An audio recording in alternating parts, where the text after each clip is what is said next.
Back finally for more Binding Light Pathfinder 2nd Edition. Hanging out in the moors of Fellwater County. All cold and nasty and spooky. Advance apologies if I start coughing. I am overcoming the plague. Stay away from children, people.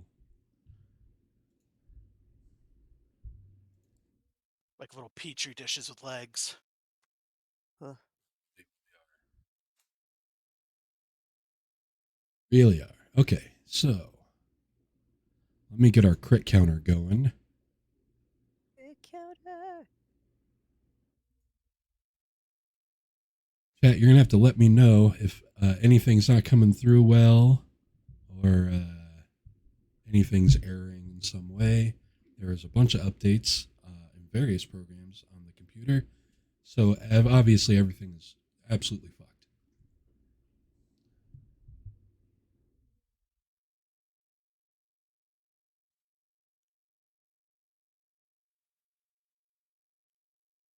And if I randomly mute, it's because I'm hacking up a lot.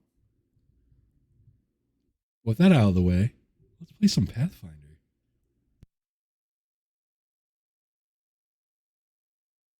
Yeah. Pathfinder.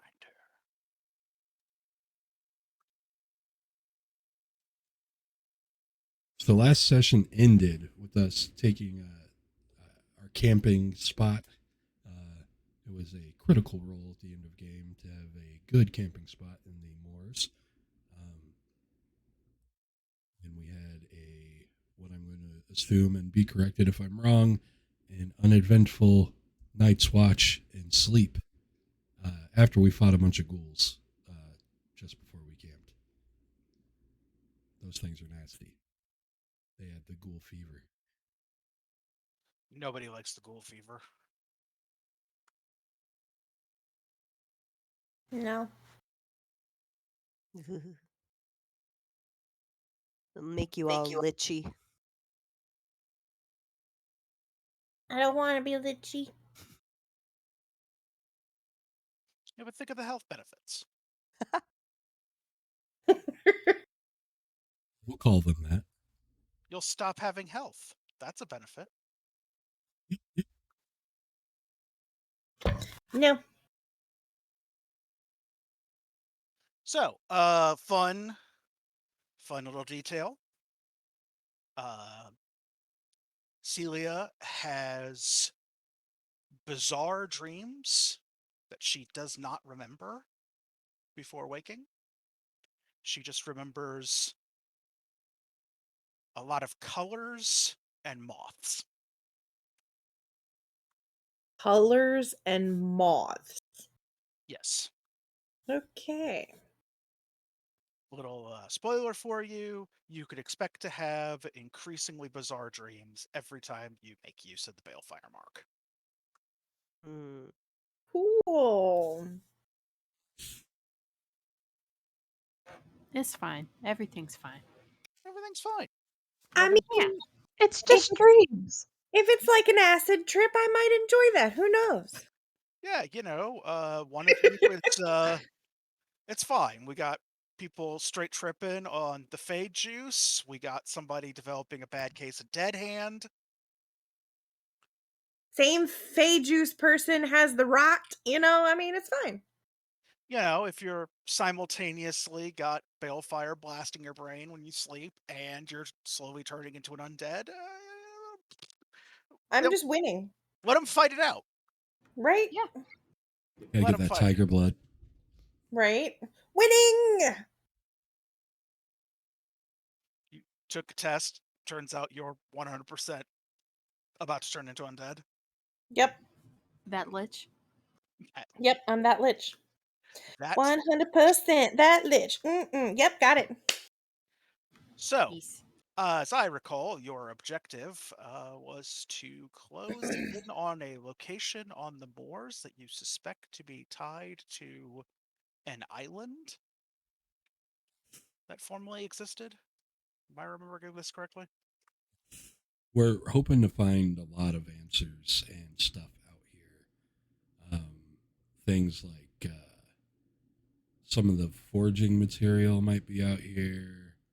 Things like where the water is gone and maybe how to get it back out here, and wherever the curse happy Chica was buried out here. Well, the good news is, as you're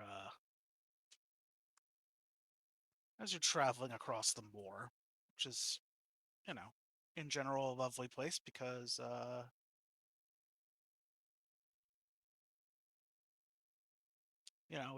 it's nice and foggy. You could see long distances because everything's flat.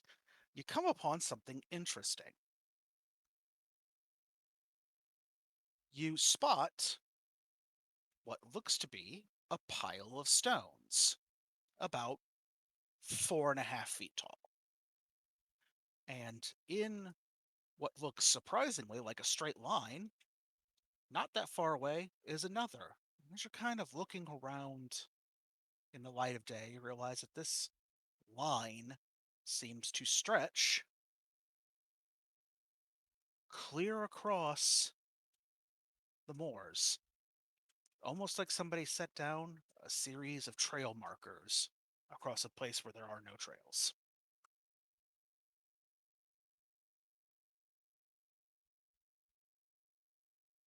Interesting.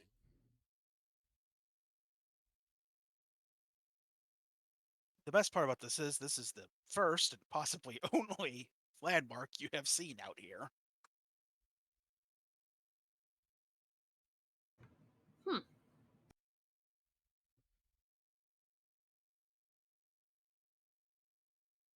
Maybe we should follow it.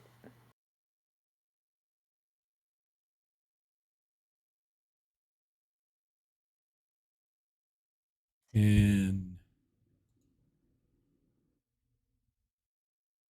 anybody, by anybody I mean maybe yours companions, can they fly and maybe like get a bird's eye view of this trail and where it might lead?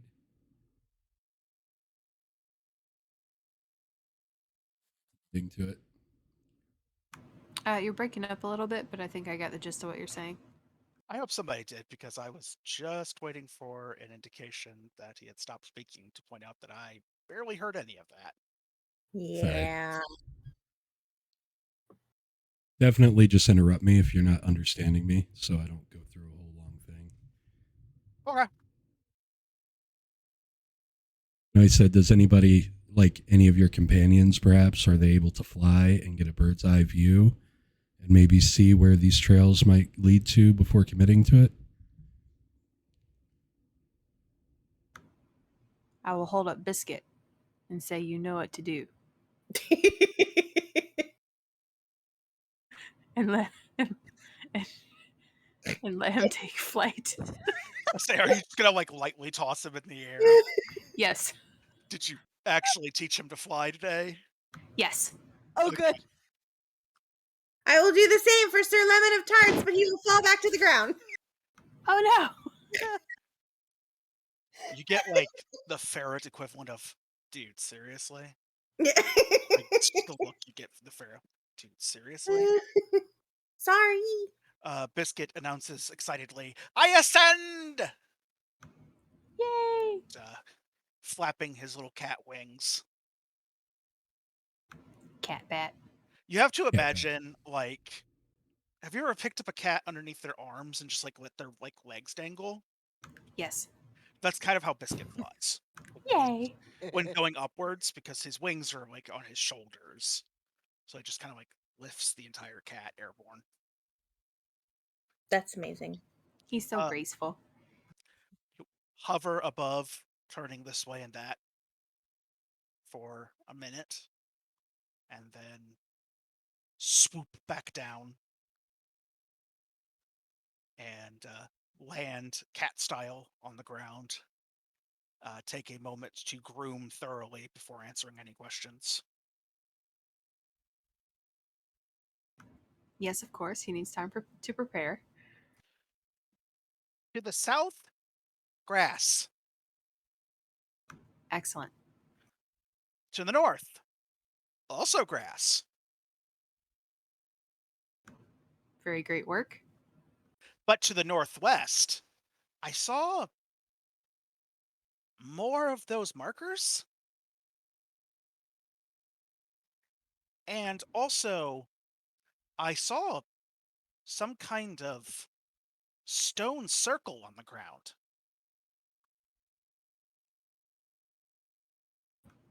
Interesting. From this far away, it was kind of hard to tell what it was.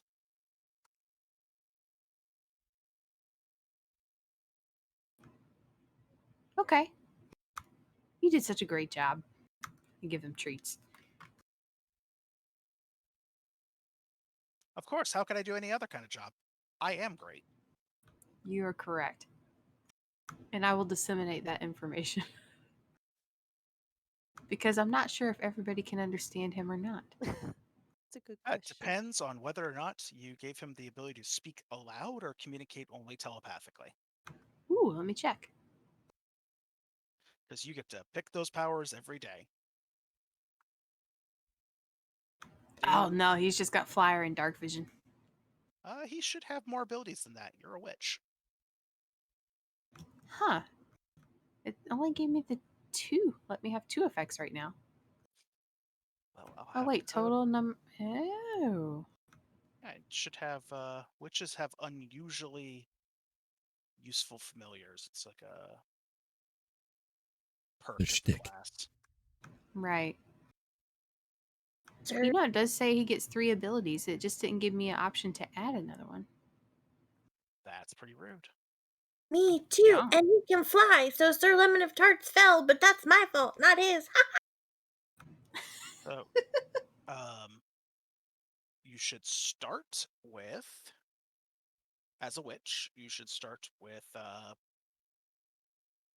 2 abilities, and you gain an extra one at first level, and then at 6th level, you'll gain yet another familiar ability slot. Gotcha. But yeah, you should have 3 at this point because you're a witch. Okay, I'm looking now to see if it'll let me actually add another one.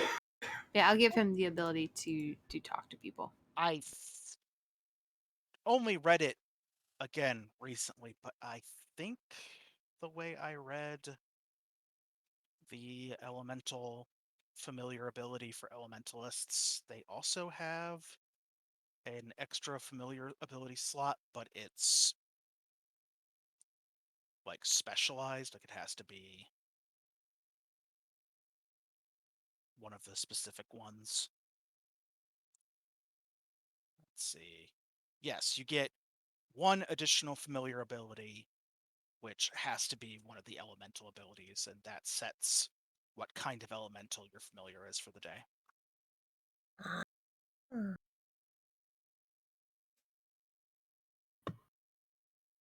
Hmm. Starts goes up, he comes down.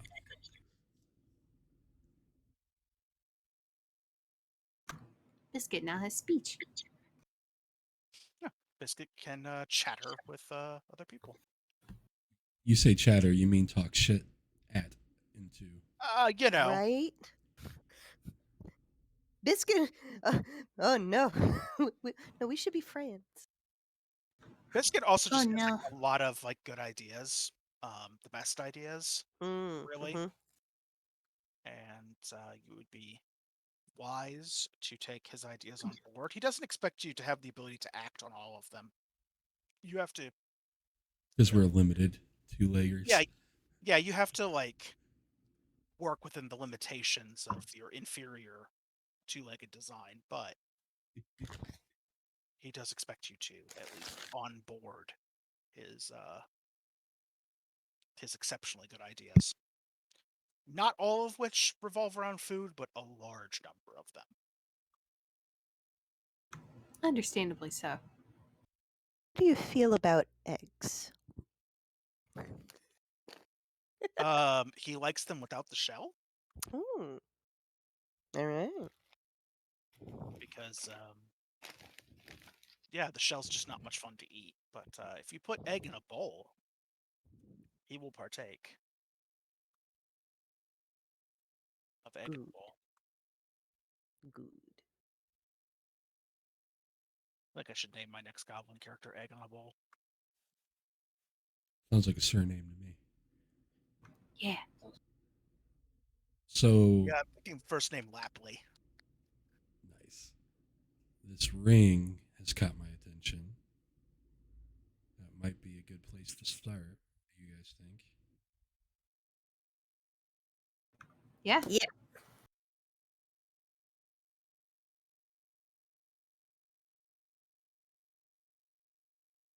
How far away was it? How many of these stones away? Biscuit starts to looks like he's trying to compute into pounces, which is the usual unit of measure he uses. Bed, would you suggest a number of cairns away? His ears stand up straight. Oh, I counted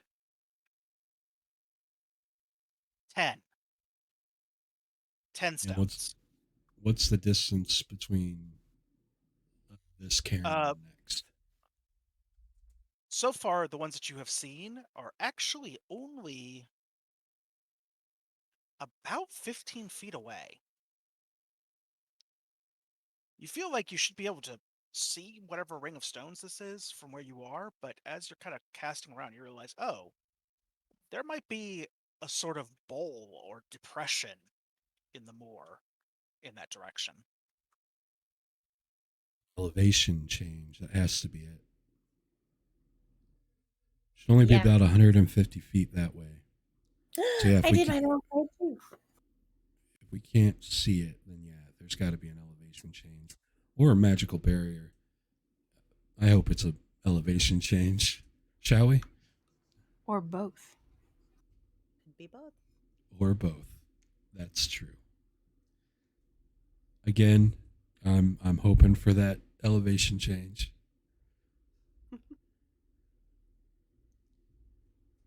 Byron will As start walking along. as you set off on foot, periodically you'll find a spot where the grass and turf underfoot is a little squishier. Brings to mind horror stories that you have heard in the past of quagmires that basically the more equivalent of a quicksand pit. It's a spot where the grass looks perfectly smooth and even and almost inviting, and then you step on it and discover that it's only a thin shell of grass over a pool of water, and down you go. Don't like that. I'm going to use my long ass axe to kind of as like a walking stick situation. Prod ahead. Yes.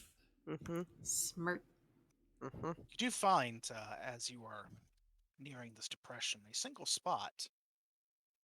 Feeling around with your axe, you kind of determine it's actually only about 10 feet across, but there's a spot where when you poke the ground, it jiggles. I've actually All seen right. quagmires in real life, and it is unnervingly like Jello, like the way it undulates if you touch it. Really He'll hold up creepy. he'll hold up a hand so everybody stops. He'll point at it and then poke it. That's really unsettling. It's like room temperature gravy. Ooh. I Me- collect some of it in case it is a component that I can use alchemically later. Right, you have your choice of two different materials to take from a quagmire. You can take the sod that floats on the surface, or you can take some brackish water from underneath. Yourself a little flask of cloudy, dark brown water. They almost overpowering grassy scent to it. It's also freezing cold, which in and of itself just enhances the creep factor of a quagmires. That they're usually very cold because they've got that thick insulating layer of grass growing on top. I will take some of the water. It's not too much further past that after you kind of work around the quagmire, prodding out its edges with the axe handle, that you discover that there's a dip. It's funny, you didn't even see it till you were nearly on top of it, but the kind of rolling grass ahead of you, almost mesmerizing the way it's so samey. There's no real deviation in it. The only landmarks are these cairns. And then suddenly the ground just gradually tips forward and then down into a bowl. And as you're looking down into it, you can see this ring of stones. And then you see something really strange about this ring of stones. And that is that out of the ring suddenly emerged the head and shoulders of a humanoid figure in what looks like fairly battered looking armor and a spired helm, clambers out of the ground.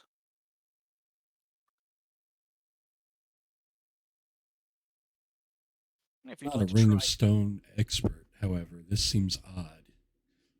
if you would like to try and discern some more details about this figure and the second one that joins it at this distance, that would be a great time for a perception check. Yeah.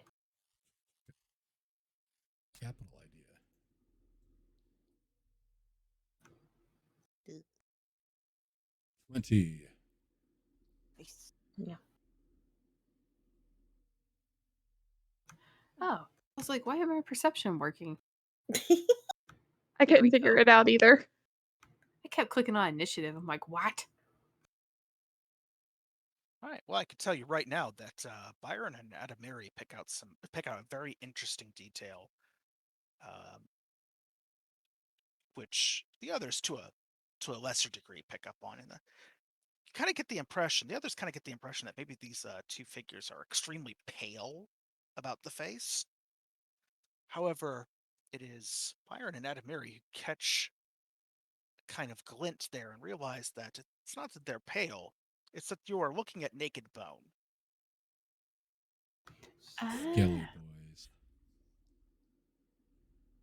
Undead. You can also see, as you're peering down towards these skeletons who don't seem to have noticed you yet, that there is a further depression about this stone circle, almost as if the center were lower than the rest of it. And the stones are kind of almost tilting inward. While you're watching, a third figure emerges from the hole in the ground, or whatever it is that they're clambering out of. Maybe they're just clawing their way up through from the sod or emerging from a quagmire. Though they seem pretty dry. It's probably not that. Some sort of undead portal? Weird. Okay.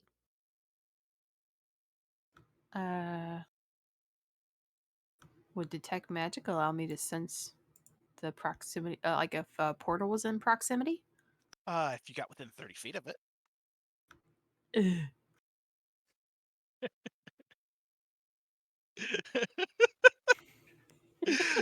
Believe it or not, that's the noise I make when using detect magic fairly regularly. When the GM just looks at you like completely devoid of emotion, just says, "Yeah, there's a new magical aura somewhere in the room." Cool, thanks. Thanks. Thanks, Paizo. That's real neato. I know why you did it, but I don't have to be happy about it. Right.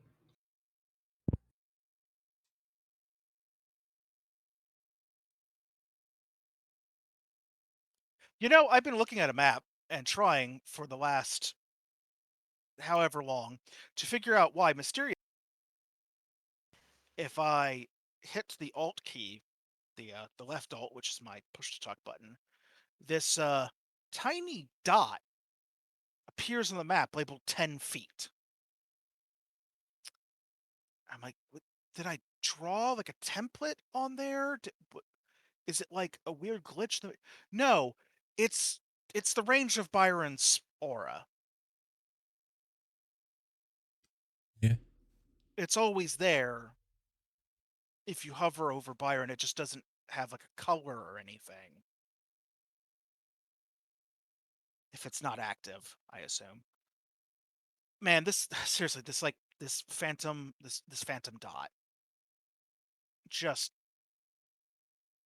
sending me, sending me to the Shadow Realm every time I see it.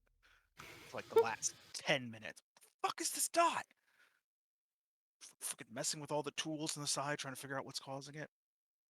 Stupid. Anyway, how would you like to proceed in this moment? Not by getting within 30 feet yet. Did Yeah. we rest at all? Yeah, I get slept overnight. Oh, I Oh. never reset everything. Okay, my bad. You should definitely assume that you performed your 10-minute daily preparations. So, prepared spells for the three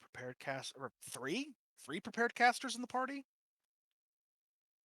Sorry. And Yeah. recharge all your spell slots and Yay. your daily abilities if you have any, and set yourself to having a hero point. Because Ooh. waking up just gives you one. Fancy. Yeah. It's in case you die within the first 15 minutes of waking up. Not that I know what that's like. Are we supposed to be on a map other than the County Fellwater map? You will be as soon as you move towards these critters. Byron says, well, we really can't just let undead roam the moors. They could come into town or attack a farm or something.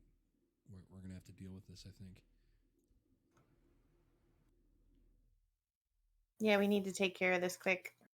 What's your everybody's furthest range that they can effectively attack? 60 feet for me. Yeah, 60. 120. All right, show off. Also, when I bring up the next map, feel free to activate any, say, day-long duration spells that you have, like Mage Armor. Because I will have Thank turned you. those off because the table was reporting a 4,000 year duration on those, and that is not how anything works. If you have an ability with a 4,000 year duration, please let me know. And I will, I don't know, black out, I assume. So we said 60 feet? Mine's 120. Gonna need to pick up some arrows and Okay, regular I crossbow bolts. have a crossbow, so I probably guess it's a little longer because it doesn't tell me.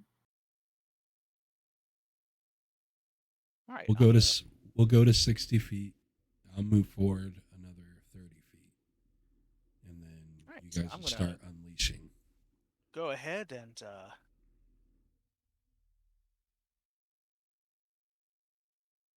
activate the next map, and we can deal with sniping from the high ground, because I did not make a 115-foot map. We're doing 60. Oh, well. I think I can accommodate 60. We'll find out.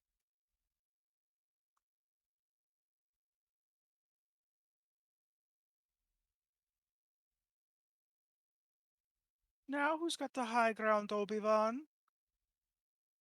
Let's make each square Haha. 10 feet and say it's 60.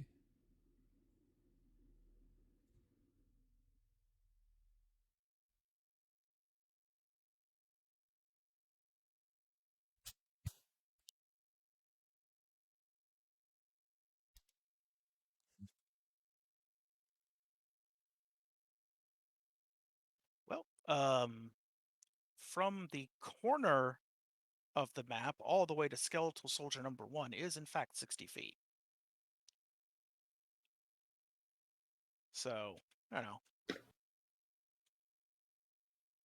Silly Focus. boys. If somebody Focus was your. somebody was planning on hanging all the way back to do that, feel free to adjust the position of your token.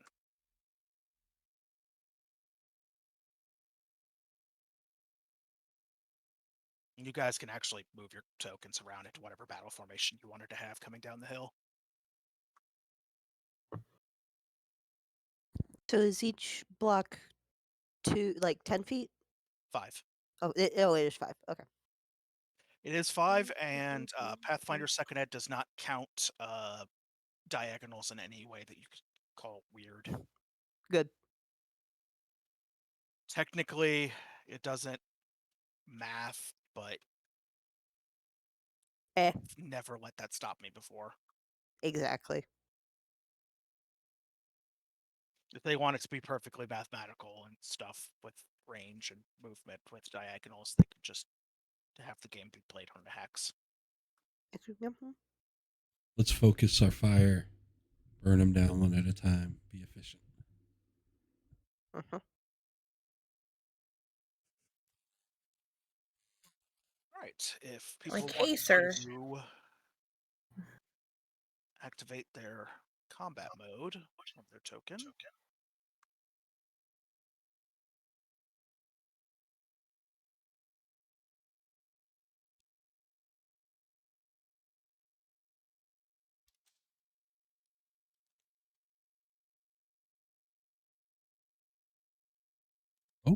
Ooh. Woo woo. A critical initiative? Right. Ooh. Is that a thing in Pathfinder? No. Damn. No, there's no DC for initiative, so But it's so pretty and green. it is lovely. It just means that you're as fast as you possibly could have been. Isn't she The- lovely? So the soldier on the left is the target. It's remarkable that, with the exception of Soldier 2, these clowns actually got initiative counts roughly in keeping with the position they're about to be in. It's whoever's hitting first is choosing what the target is. Everybody else unloads into it.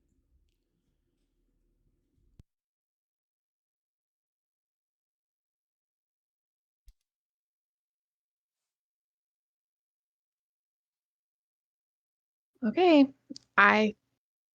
If I can see all three of them, correct? Yep, none of them are hiding. Okay, well, judging by what I can see, the one back here seems to be the biggest threat. There it You have goes. the fanciest token. The creepazoid in Thank you so black much robes for in the back the there. Yeah. Prime Yeah, he sub, certainly makes an Blueberry impression. Cinnamon Bun. Yeah. I really appreciate that. Let's see if I You remember use how to that do anywhere, and you use that here. Thank you. this.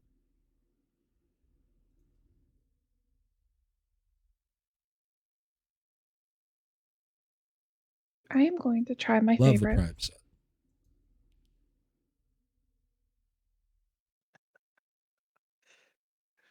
for my Ray of Frost. I was just say, what are you shooting at me? My Ray of and then so it hits. And there's that. Yeah, that works. So 5 damage on the mage, the skeleton mage. Right. You see the icy beam shoot from your outstretched fingertips and strike the mage straight in the middle of the sternum. See frost kind of spread across the bones. Absolutely. That and And magic the missile. Definite skeletal magical mage's finger head turns towards you and cocks to one side. and says, "The fuck you say?" You what? Just sees it. Takes the beam to the chest and in skeletal says, "Say nah." All right, you got anything else for me? No, I'm good. I'll hold. All right. Fucking what, mate? You having a Okay. giggle? I'm gonna skip Skeletal Soldier 2 because you guys kind of have the drop on him. So Adamiri, Wee. Well, since we're making friends with this skelly boy mage back here, he'll let you know that he's a mage in a second. It's fine.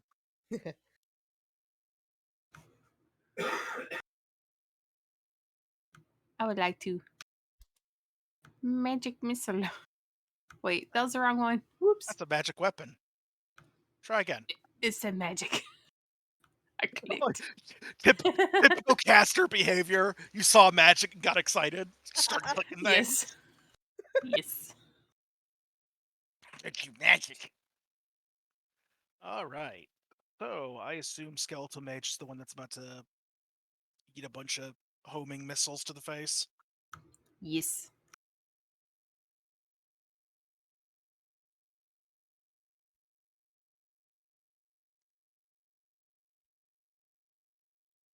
All right. Well, I will go ahead and accept all this force damage that I'm about to take.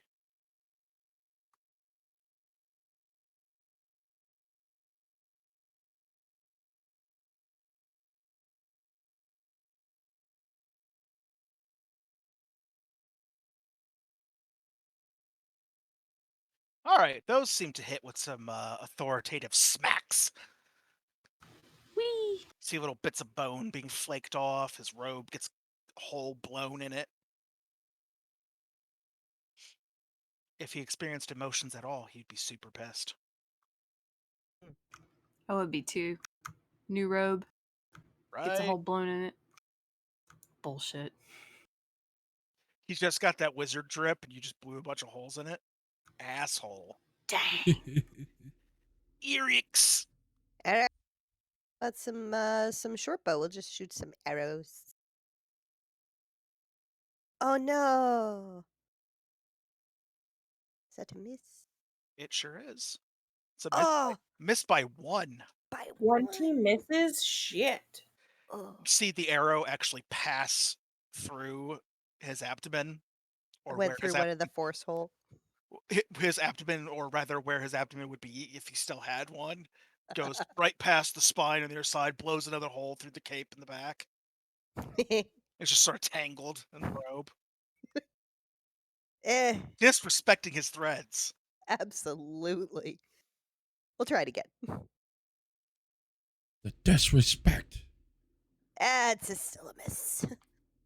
Ooh. We'll play with your dice. And I do not have a chance with the last one, so Well, you could roll a 20. I have but it's a -10. Right, but if you roll a 20, oh. it's still. Oh. Crit's a crit, a crit. Crit's a crit. Roll. Oh no! Or you could No. actually fuck it up entirely.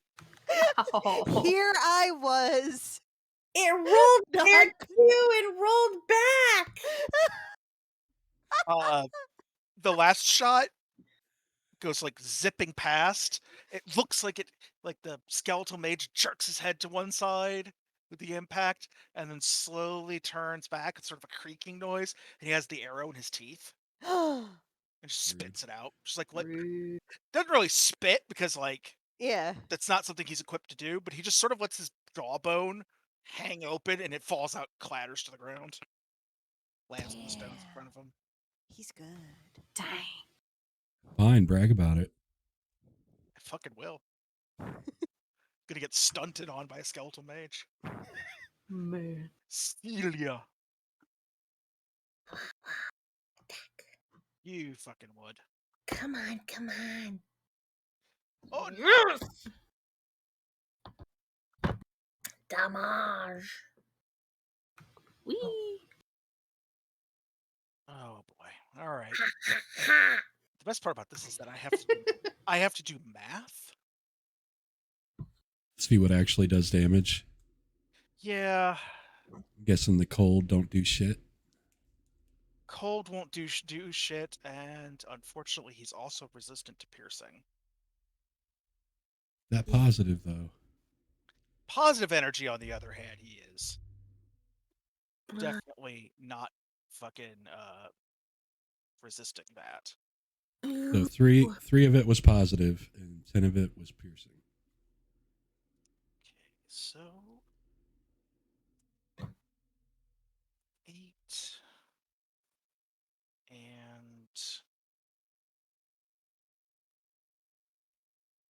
Thought if he was undead, it did extra damage.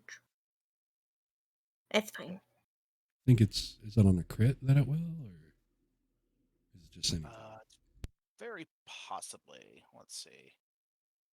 It's just no, on a critical. no. That's double damage. But if he's undead, it does the additional positive damage. Yeah, that's where the positive damage is coming from. Is because he's Cool. shooting Okay. with it. On a normal person, it's just cold. Puts a hole in them. That way, you don't have to worry about it accidentally healing people. Cool. All right, it looks like I'm taking.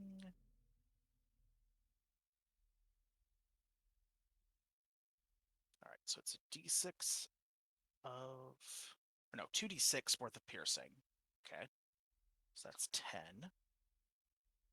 And was that like a D6 of cold? Very good. I'm going to ignore that entirely. And then 3 points of positive energy on top of that. There we go. All right. Well, that math wasn't so bad. It's just paralyzing terror.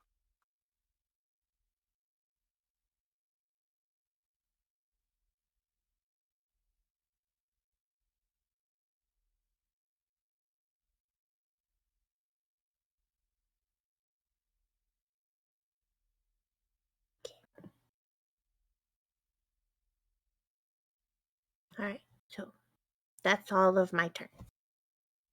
I raised my shield. All right. He takes some damage from that. Got your shield up. Byron, saving the best for last, right? Obviously. That's why everybody's charging ahead of you. They got. I'm here for the melee guys as they charge in, so that's what I'm waiting for. I'm in my position, ready to swing at them should they try to cross over to attack the girls. All right. How much damage did he take? 8. 8. Okay. Yeah, he's a durable son-bitch. All right, so we're gonna swing back around to the top with Lauren now that we've gotten that ambush out of the way. You know, I haven't actually confirmed if that's how surprise rounds work in Pathfinder 2. I'm just following my gut here, apparently. It works for me. Works for me. Well, as the game master, 'tis your prerogative. I'll read up on it later and see if I'm remembering correctly how it works in this game. That's what I'll do. That's what happens when you play in 4 different systems at the same time. Yeah. All right, Lauren, it fine. is once more your turn. So my last spell was ice. Unfortunately, it didn't do much. But I am going to go into my cascade. What? Uh-oh. What'd I do? I don't know. All I saw happen was that you gained your stance. Okay. Yeah, no, there's a big yellow warning button that popped up on screen. That's not cool. But, What that is. and, huh? I don't know what that is. I don't either. I ignored it. But unfortunately, for me to do anything, I've got to be within 30 feet to hopefully do anything with them.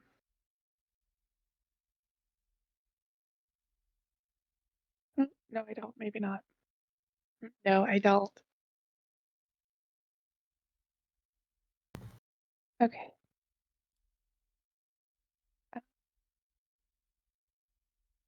I am within 60 feet of that guy, right? Mhm. Okay.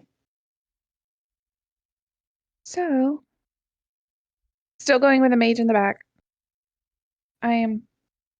Hopefully this is going to work. I am going to try my Scorching Ray. Well, that definitely hits. How many actions are you spending on that? It is a 2 or 3 You know what, action spell. does it going to the cascade, does that count as an action? You'd think I'd know that off the top of my head. There's only 22 classes. All right, cascade.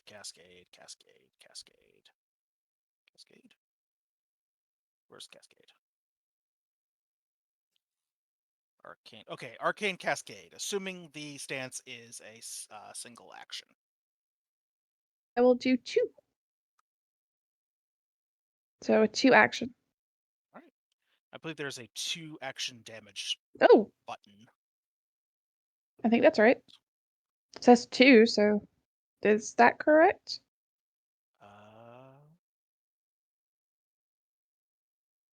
2 times 2d6 fire. Well, it doesn't seem like it's acting like a crit, so yeah. And then It should be.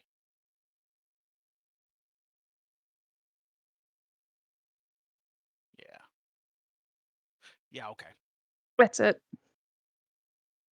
All right. I will.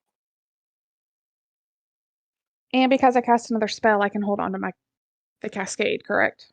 Yeah, it sustains itself. You stay in the stance as long as you have actually cast a spell. Okay. Used a spell strike.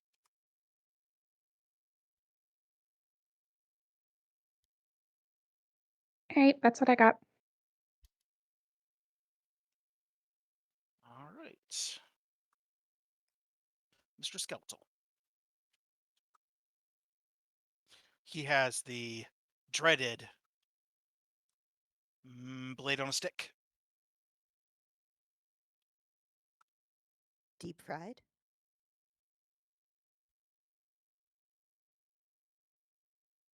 That depends on whether or not he takes a bunch of fire damage. Dude. Hello, little Erix. Hello. Oh no. I have a blade on a stick for you. Oh, I don't like that. Yeah. Unless it's a gift. I mean, he has a gift for hitting things with a blade on a stick. Does that count? Oh no. I say that, but I rolled a total of 16, so probably not. He was aiming for where like most other people's torso would be. Yeah, he's gonna see if he's got the rhythm this time. Of a dancer, apparently. Hey! No. Yikes! Ruh-roh. Have a big fat critical. No thanks.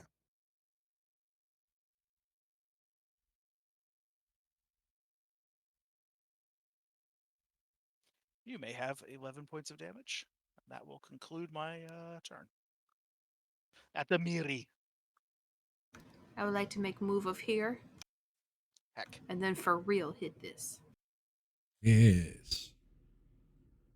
All right. To give to Cast, Byron. casting that on Byron? Yes. I drop suitcase on Byron. I assume Thank you you. want your great axe to be the recipient of that. And that is my turn. Erix! Hey, I'm gonna. Fantastic. We shall first make a little move up to here so that I can reach you. All right, stepping up. Squaring up, and I must claw you, not myself. I'd appreciate it if you didn't call yourself. Critical Oh no! Oh, oh, you hit me? I hit you. Time to click the crit button. Crit button. Average! Better than minimum. Is that that's just it? No, it should have been 2d6. You don't have your sneaky stuff. Oh, no, right? 2 times 1d6. That was it. Haha. I read that wrong. Yep. And then second attack. Slice so nice. Heck, there's another hit. Bam. Woo. All right. So you gouge a little bone off with that first attack. But man, doots are durable. Doot, doot. 20 That's boys alright. and piercing. Y'all need some big fat clubs, Mm. bludgeoning instruments. Oh no, I got a sap. I just need to change things out. Or when all else fails, use a slashing weapon, but use one so big and hit so hard that it doesn't matter. Yeah, that's my Also plan. works. Yeah. Celia, you're up. Okay. Uh-oh. Who is making this save? Well, that part was so sudden. The skeletal mage. Not to get hit by fucking lightning. Hate that. Hopefully. Big fan of that. Ah, get fucked. Uh-oh. Ha! Sounds like you should be rolling full damage on my ass. Oh, delicious. Look at that roll. Oh! Look at that roll. Get Wow. fucked, That was a Skelly great Mage. roll. Oof! That roll was electrifying.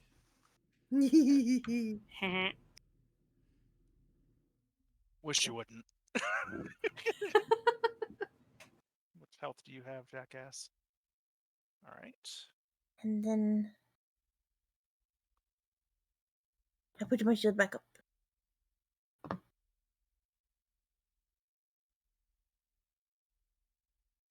That really would have fucked me if I still had meat. As it is, starting to wonder if I'm going to live long enough to get any spells off. Mm-hmm. Well, I can't get to it, so it's got a chance.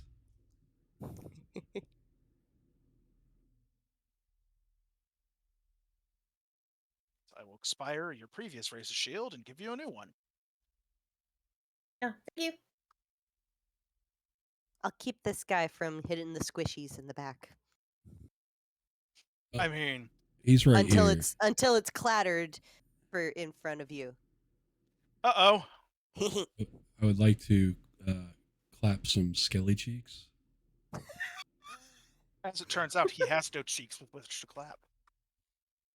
Too bad for him. How about a critical hit? Uh-oh! Oh, no! Oh, no! Oh yeah. Yeah, babe. Oh, no! Wow. All right, so how resistant am I to slashing? It's rude. Not that much, Not that much. as it turns out. I'm going to go ahead and discover that I have a maximum of 16 hit points. Yeah. I just took 35, so I'm just going to go ahead and be destroyed instantly. Awesome. So, yeah, Powder. the axe disassembles him into his constitute bones. It's not even the fact that you cut, it's actually just the sheer momentum. The weight of the axe hitting him just blasts bones all over the landscape. Nice. He attacked Rixie, and Byron ain't having that shit. So No. now that that's Like, done oh, with, is my friend coming to flank with me? No. No, Oh. he's coming over to delete the target. Oh, we don't need to worry about flanking. Excellent. all right. So I still have one action because I did not use my power attack. So 5, 10, 15. Yeah, because that mage is not going to be there. All right. Very long.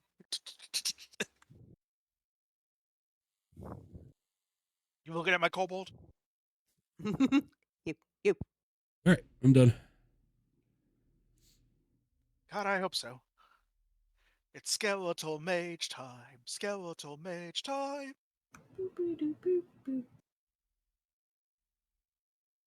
I know some spells. Taught you that. Who taught him magic? Who said you could use magic? Gonna freak the screen right out. Eh. Eh.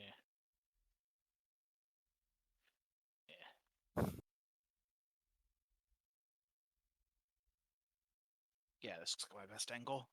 Thank you for the sub, Gilthanin. I appreciate it. Mm. Welcome, welcome. Anyway, yeah. Line? Yeah. Whoops.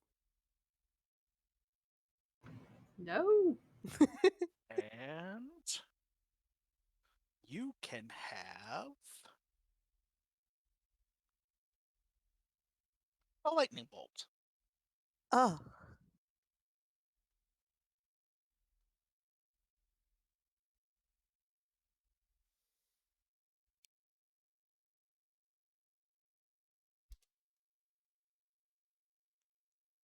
It's funny that I have an option to place a 120 Thanks for the foot bits, line so I can man. show you where the spell's going. The But I'm best not beer daddy positive that there it's going is. to put it in Thank the right you. direction. How you doing tonight?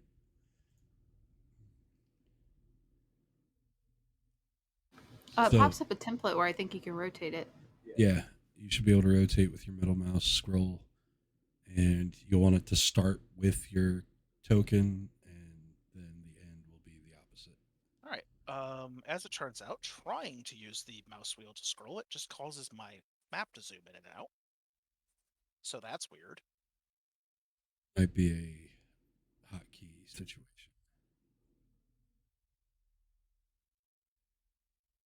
Okay, so there are two place 120 foot line options there, and one of them is correct and the other one is wrong. Unfortunately, I can't do that because the map isn't 120 feet long. Yeah. Ah. Anyway,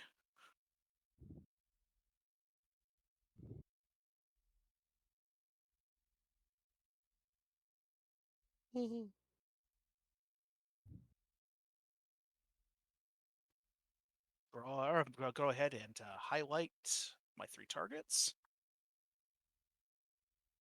Ninth Fun, how's it going? Since I can't, I'm playing force in you this to make a one. save, I'm I need you to playing make a Count basic reflex. Byron Blackthorn. He's a level 4 fighter. You can see his stats right below. Oh my god. No. do that. Don't do that. Damn it, Rixie. I was just about to say, that's the one I've got the best bonus in. It's going good for me, but not But the so one. much for our rogue right now. The dice are not with me. 1 second. Just need to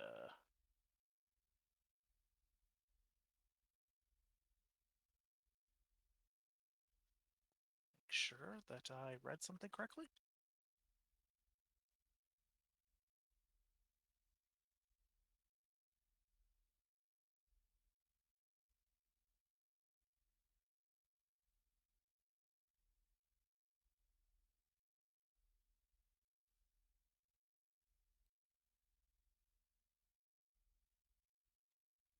All right. Would you like to expend a hero point to re-roll that save? Yes, I would. You should Oh. expend the hero point from your sheet and There we re-roll go. that save. And we shall roll again.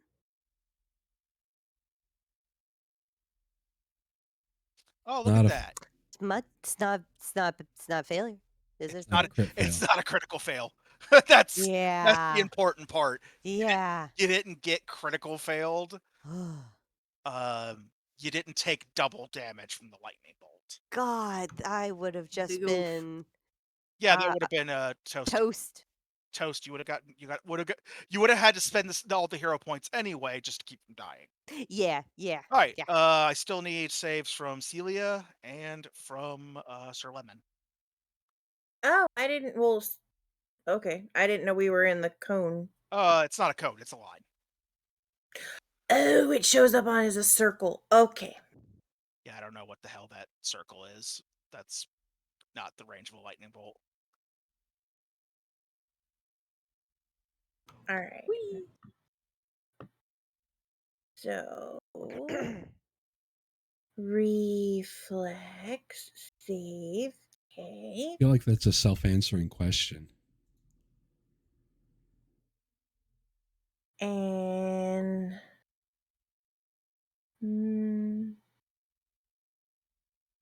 In this situation because it's the rogue. how Bard. do I do one for Lemon? Although I thought he didn't need to take one because he wasn't. I thought he couldn't take damage. Oh, the familiars absolutely can take damage.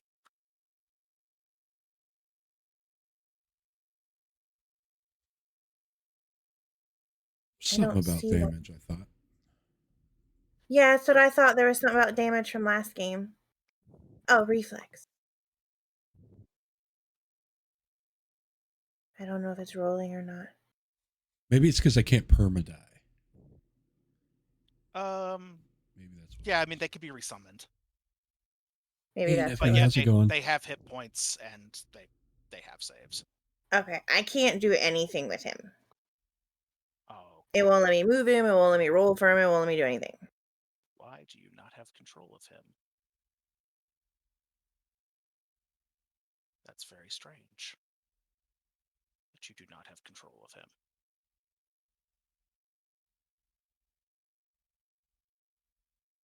You're listed as the character's master? So you should have control of him.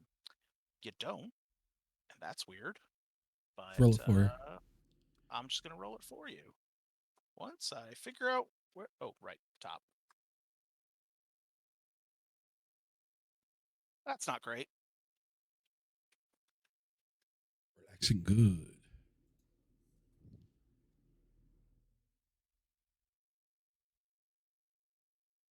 Well, I'm not going to vaporize your familiar today.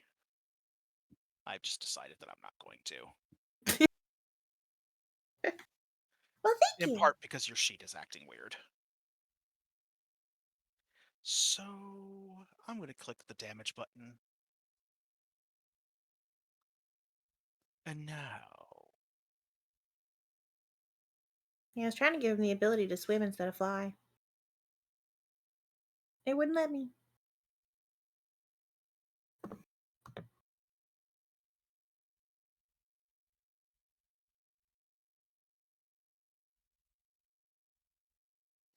Ow. Well, boo. You don't actually have ownership over the token. I just fixed it.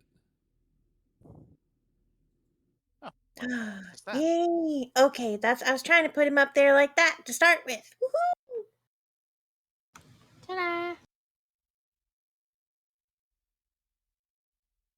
But yeah. Ow. Get lightning Like- bolted. Like lightning for lightning. I see how it is. That will conclude my turn. The skeletal mage raises a bony hand and just palpatines the ever-living shit out of you. Yeah. It's a bright Ooh. flash and a horrible noise as a bolt of lightning streaks between the skeletal mage, passes through Eric's, and then passes through Celia as well, before striking the cairn behind you and detonating in a flash of sparks. You saw Eric's skeleton in the flash. Oh, hey! Byron, you're all up in my grill. Oh, I am. I'm right here. That's cool. I'm going to take a step backwards. Mm.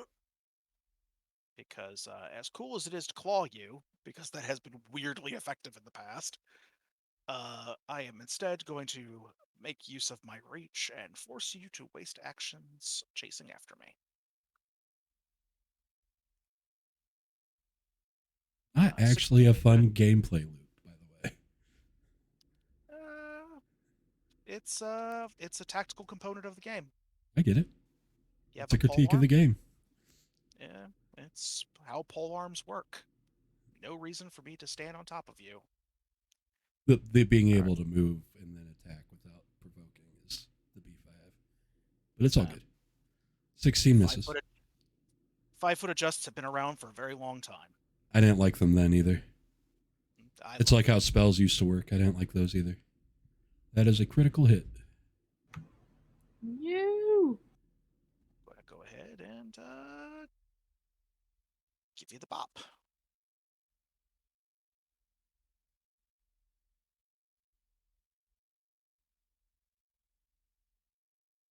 Targeted, so I don't critical myself in the face. That will conclude my turn. Loren? Okay.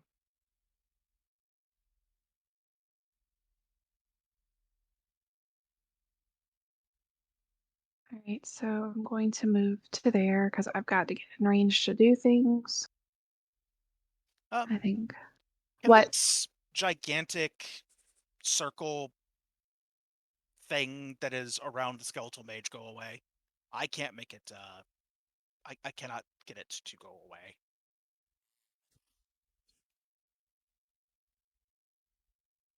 I'm not even sure what this thing is. Cool.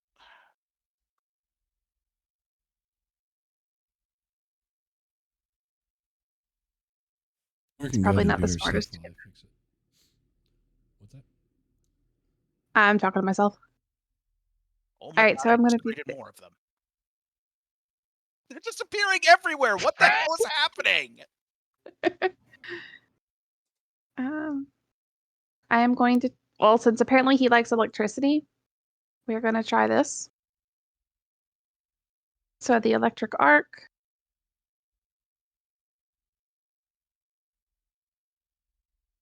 Needs a basic reflex save. I will go ahead and make that. Plus, click that damage button so I can take half.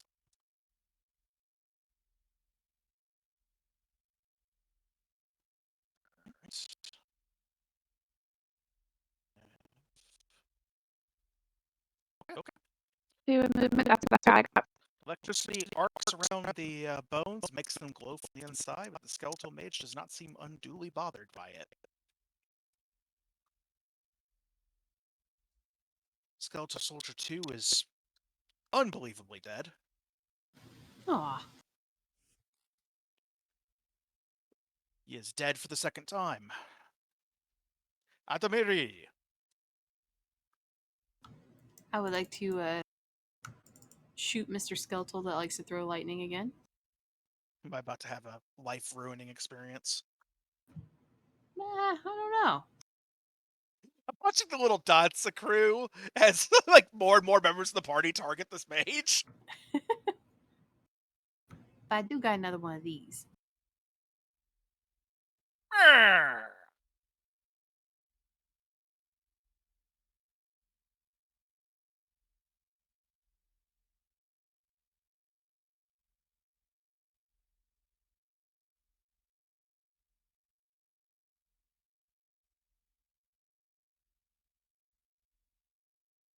Magic missile into the darkness. Yeah. That is my turn. Oh, 2 hit point Harry here, holding on with his bony fingers and teeth. Hello, Eric's. You're a little toasty. Yeah. Let's first move so that I'm not in a direct line with folks. Spellcasters exist primarily to teach players the value of social distancing. Be 50 feet from your friends at all times. Scattered around the map as much as possible to avoid fireballs.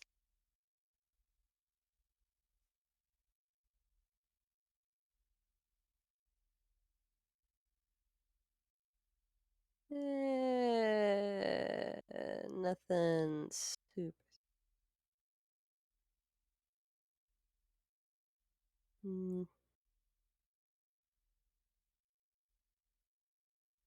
Yeah. What? Boop. And my ruler. Oh, that's what I forgot to check. Oh, you're still in range. Good.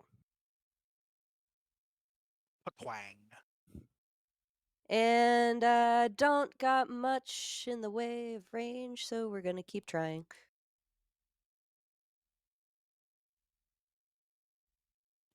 No. I could always critically miss again. That's 3-1. Sure. That's on the table. Eric's is just having a very bad day. This is Eric's terrible, very bad, no good day. Oh no. But You know, she's just getting used to these new claws. That's all it right, is. like that's to just accidentally slice the string. And if she was riding into battle on top of like one of the hounds, she'd Right. have this. Right, that's the thing. Yeah. Yeah.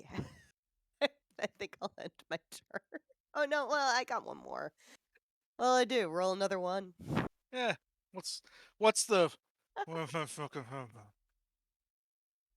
Just Look, there you go. Yeah. Yeah, it's not gonna do much. Plonk. You hear the arrow skip off bone. Skeleton's like, why do you keep throwing shit at me? I don't have meat. It's not gonna work. Honestly, I don't know anymore. Celia. All right. I want to move here. And On top of then. Eric's? Oh no, God, you're in front of Eric's. For a second there, like on my screen, it looked like you were standing on top of Eric's, and then like the map No! grew like vertically, like the map got bigger. I don't know what happened. That would be terribly rude. Do I just deal damage? What object are you shattering? Him? He's a person, not an object. Oh, I didn't know that. Yeah, it's a spell that targets objects. Target one. Fine. It has to be an object that is just sitting on the ground. Okay, fine. I'll do the other thing again then. Where'd it go? Where'd it go? Where'd it go? What's the range on that?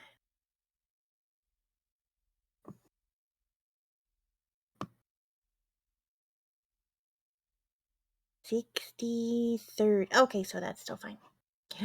Bloop. Let's try that one. Oh crap.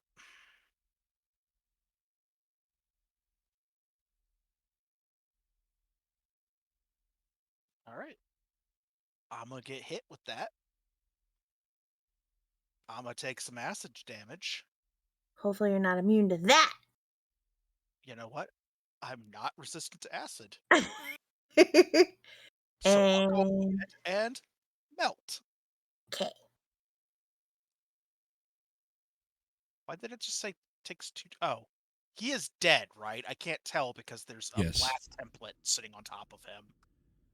Refresh because it's not there anymore. Yeah, it like the symbol's there, but the fucking area glow isn't.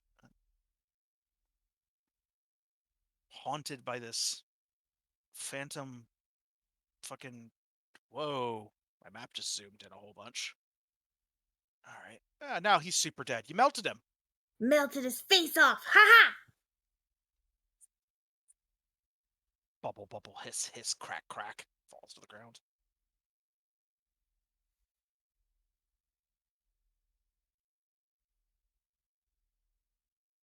And raising a shield again. Yep. And scene. You know, kind of wishing that part of that was automated, but it's not.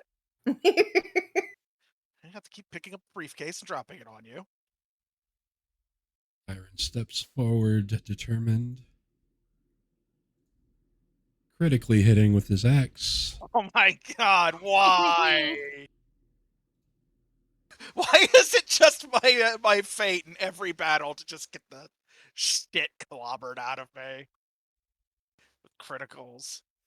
Alright, well, fuck. Hit points do you have, asshole? Alright, yeah, he's super dead. So we've established that skeletal mages are a real problem, and skeletal soldiers primarily exist to get critted by Byron. That's what we've learned Yep. today. Yeah. Yep. I have a weakness to All right. skeletons. Well, the last skeleton is, much like the previous one, reduced to bone dust and the shattered dreams of whatever necromancer raised them.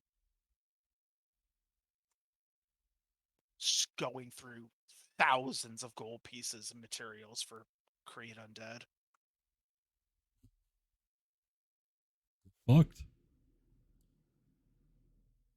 Stop raising fucking skeletons, then. Easy peasy. Byron's gonna look down in this hole and make sure there's not more coming out. I'm gonna move over to Eric's. Yeah, scoot on over to the edge of the hole and peer in. Nothing bad will happen, I promise. All right, from the hole, you can hear a strange hollow sound, almost like rushing wind, almost as though perhaps a chimney effect is drawing the air down into this hole. And boy, does it get dark awful fast down there. There's a rope secured to a little python driven into the a crack in the stone.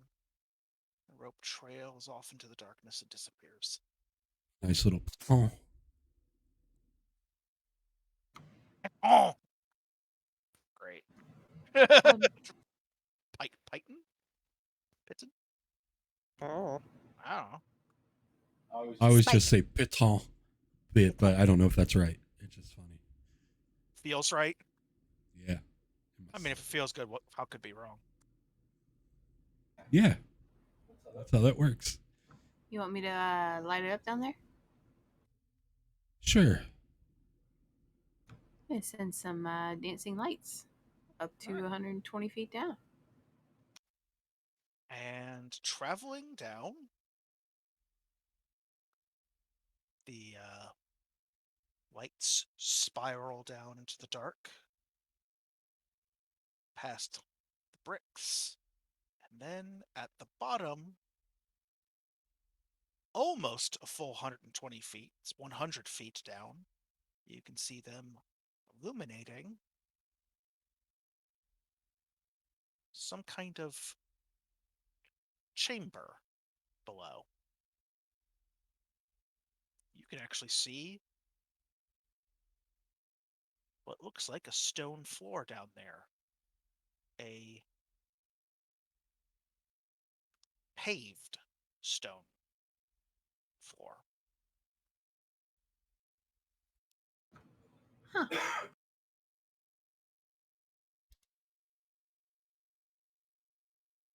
Interesting.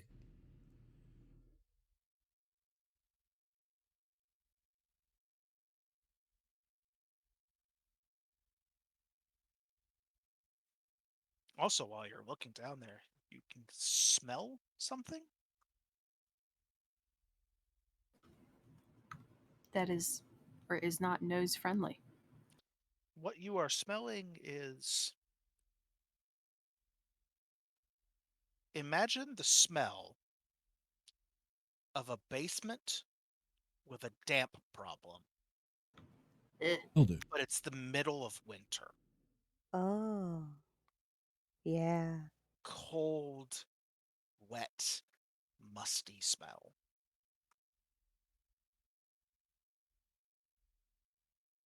All right. So it's a 23 crit on healing myself with the medicine stuff.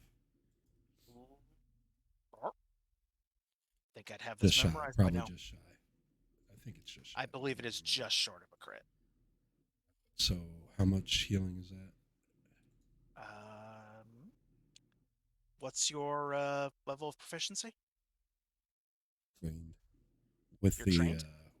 yeah, with the God same bless you. thing Lauren's been doing. All right, so it's going to be 2d8 points of healing.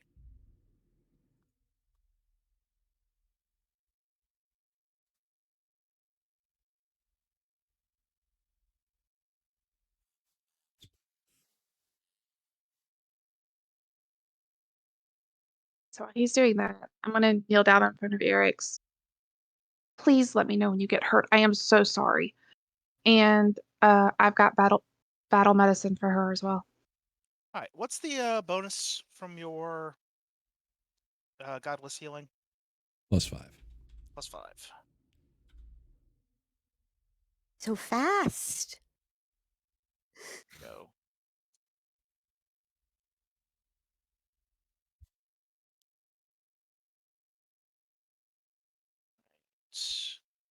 Target. And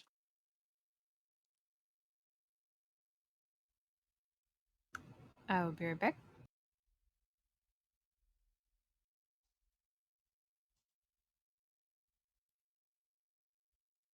a slightly battered Eric's.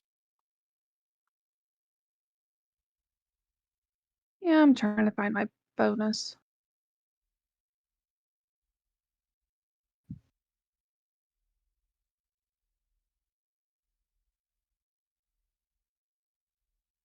At 17 is just about the DC. It's 2d8, correct? It should be. Yeah. Now, does that change with doctor's visitation? I don't actually know. What is a doctor's visitation? You move to provide immediate care to those who need it. Stride, then use one of the following battle medicine or treat poison. You can spend a second action to stride and then administer first aid or treat a condition. No.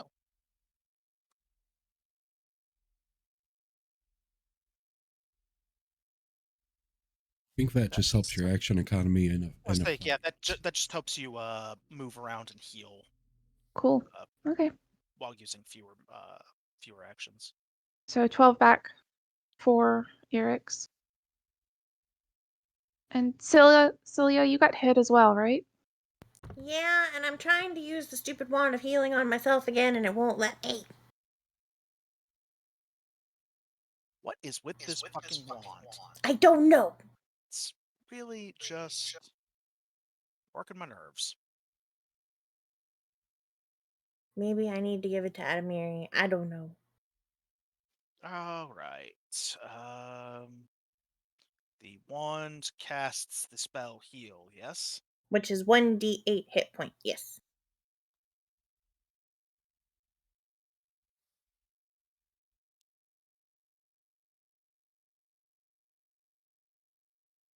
Sure, there's not some bizarre rule about wands that I have missed.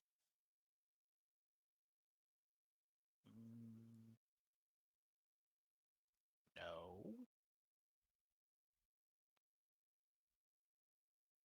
Casting a spell from the wand requires holding the wand in one hand and activating the item with a cast a spell activity using the normal number of actions for the spell. To cast a spell from a wand, it has to be on your spell list. Spell cast from the wand doesn't require material components. Blah blah blah blah blah blah blah. So Okay. when I opened up Celia's sheet, Mhm. and I click on Wand of Healing, and it opens up the info block. It says use wand level 1 in a red box on the right. Are you seeing that? And that's what I clicked on, and now the charge is gone. All right, so you just roll a d8. It's not going to give you the automation that you're used to. Just roll a d8.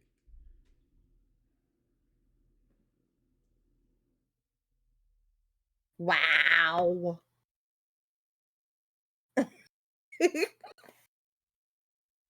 That's hilarious. Enjoy your hit point. Right? Fine, I'll take a stupid potion. Lauren, you got any more of those over there? I can Are you try to asking patch for you up. my help? Yes, please. Can I aid her in patching her up? Sure can. How would I go about doing that? All right. To aid someone,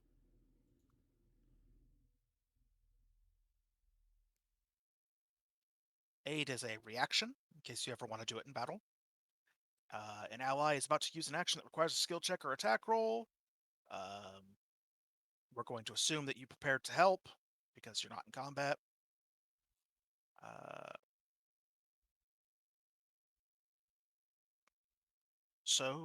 Yeah, just you make the skill check. Just roll medicine. Both of us. Well, we'll start with Byron because the aid check will actually. All right, so. Twinsies. All right. Bite me. The check goes up to 15. As a successful aid adds a +1 circumstance bonus to the roll. Nice. And the DC is 15, isn't it? That is correct. Nailed it. So Sweet. with Byron's assistance, you succeed and can now roll that beautiful 2d8 heal. Much more than one. Yes.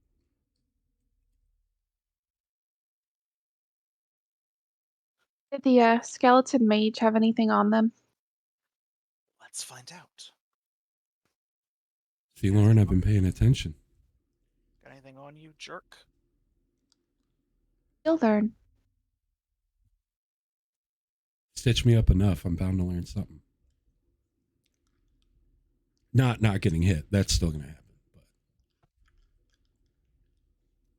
But Just means I'll have less to do. As a matter of fact.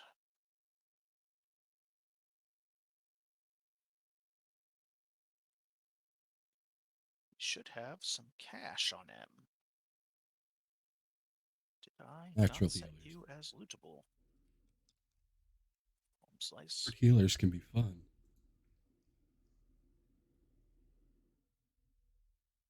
Why is that the global default?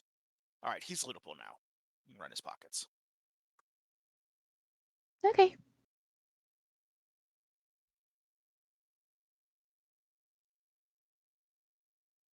If there's any keys, just take them. I don't want to hand you any more keys.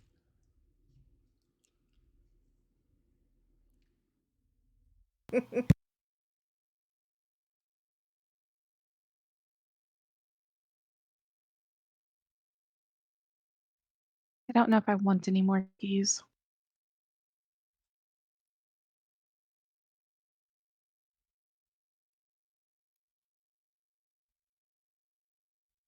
All right, there's some silver over here, guys. Oh, should do something really quick.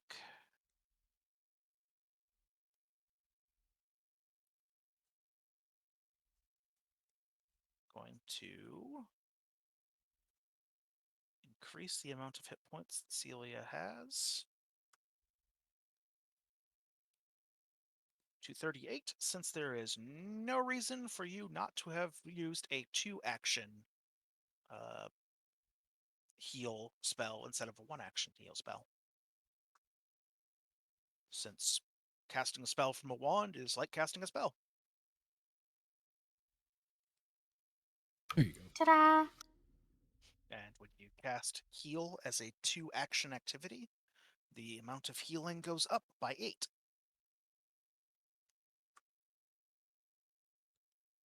Just how the spell justifies its existence.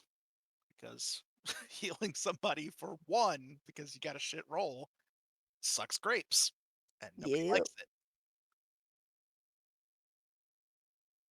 So hey, overall, Celia's looking much better. Yeah. Yay! Much less crispified. Eric's is looking rough. Around half. A little rough. Hey, I got critted too. Huh? I said I got critted too. Oh. I mean, I'm only down 1 hit point, but I got critted too. Sir. Bandaged He- real good. He really paid attention to Lauren. I would like to give Rixie one of my elixirs of life. What a good idea. He learned keep the blood on the inside. Inside. But it won't let me put it in their inventory. Well, that's silly. Hmm. Yes. Also, organs, those stay in too. They are Metal. good on the- Metal should be on the outside.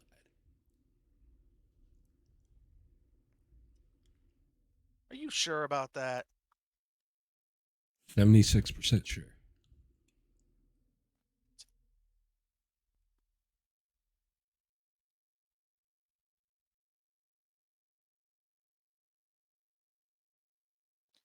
A elixir of life minor should have appeared in Erix's inventory, and you can just -1 your own supply. Okay, thank you. Alchemists, they get high on their own supply. So do their whole group. Yeah. Nice. Maximum healing. Go, go, go, go, go, go. Delicious. Unrelated, I don't particularly care for citrus. However, the sugar-free Ricola lemon cough drops are amazing. You cut out after you said cough drops. They're amazing. The Ricola, no sugar, lemon cough drops. Fucking I have fond memories of eating, well, semi-fond since I was sick at the time, but I remember positively my experience with the OG Ricola. Little funky rectangular. Oh yeah, straight the herbal. originals. Yeah, like the original style Ricola, but I much prefer the taste of citrus to that of whatever god awful Medicine. flavor that Hall's like lemon drop flavored are. I'm not sure Medicine lemon. death. Yeah, like fucking lemony insult. I don't care for it. Ricola, not a sponsor. That'd be a very strange choice of sponsor to end up with. It would catch your attention though, like a TTRPG stream having Ricola as a sponsor. Right? Brought to you by cough drops. Because these rolls are sick.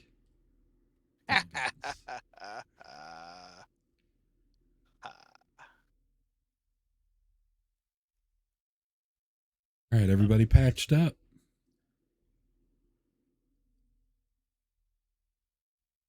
Yep, as I'll get. I'm going to give an idea. And I'm going to rely on all of you to tell me how bad an idea it is and to give a different idea. Jump down the hole. Climb down the hole, but go down the hole. With it. Uh-oh. Yeah.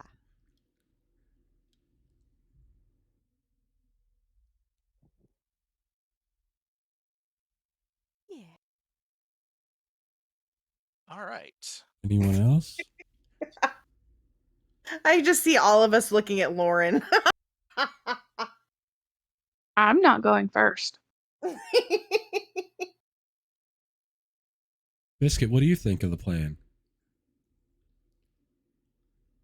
I can fly.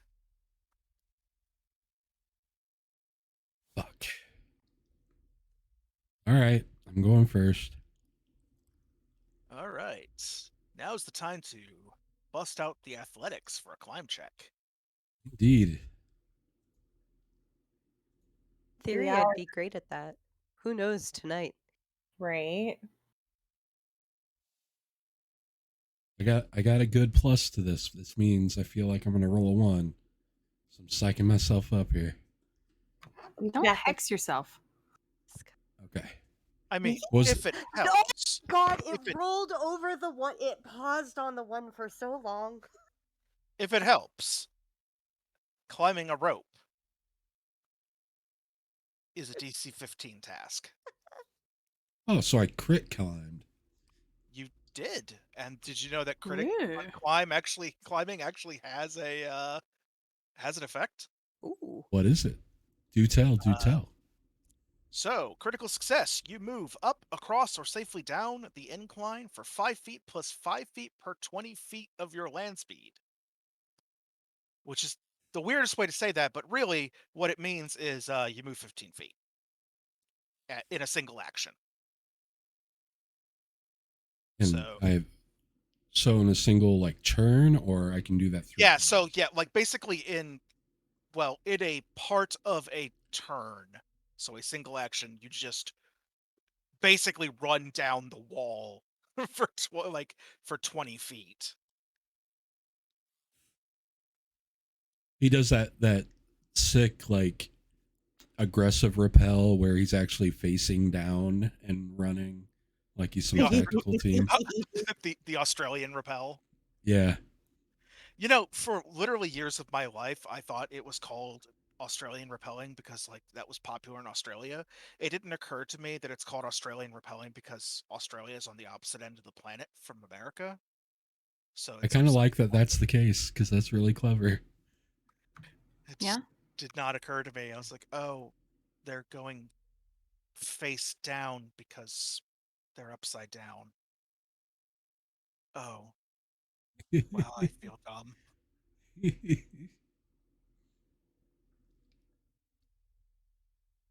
So yeah, you can descend quite quickly. Byron makes it look very easy. No one is bothering you, so you're not really measuring this in rounds anyway.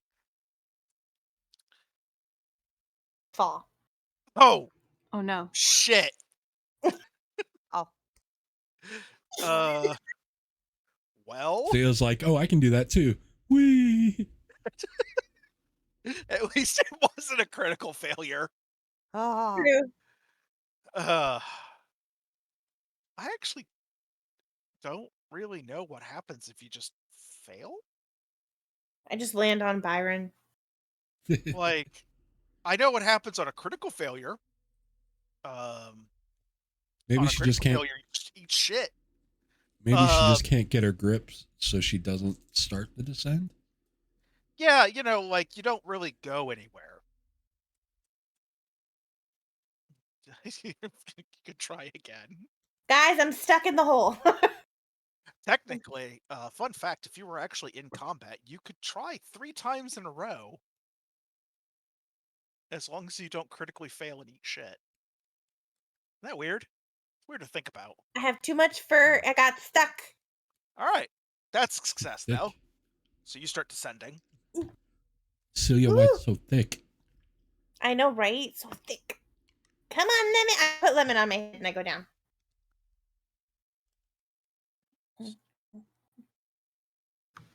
Okay, I'm probably gonna fall. Maybe don't. I'll catch you. Try not to. Okay. Biscuit's like, I won't. Does somebody at the bottom want to coach her through climbing? I will, in fact, as I am trained in athletics.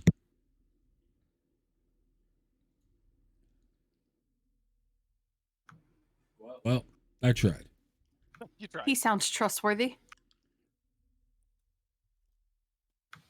Oh Hmm. no! Thank Tonight fuck. is not the night. We can try that again since she didn't get her footing, right? Certainly doesn't look like a critical fail and eat shit. She just gets like stuck. So no, what you gotta do is Ah. It's Do I get a +1 circumstance bonus or? sure do. Actually, hold on. I said the DC was 15, right? Right. Well, 29 critical assist. is a critical assist, so actually, you get a +2. to the, Nice. Nice. the cool thing about critical success on aid is that how much you help the person increases with Oh your no. proficiency. Did you just eat shit? Oh no! Oh no. Can I reflex save this to catch her and have her damage? Well, first she can attempt a reflex save to catch herself. Okay. Yeah.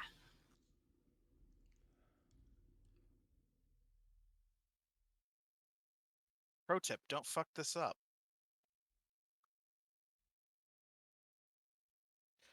Hey, Ooh. you succeed.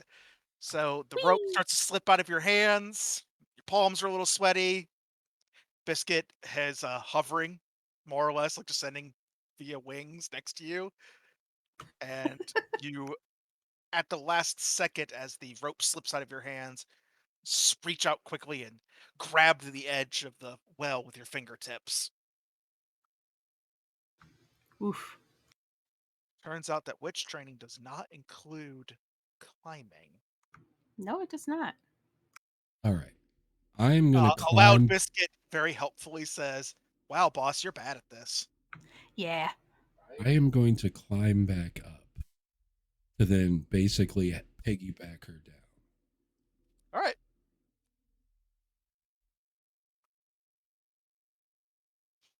Down you go. Whee!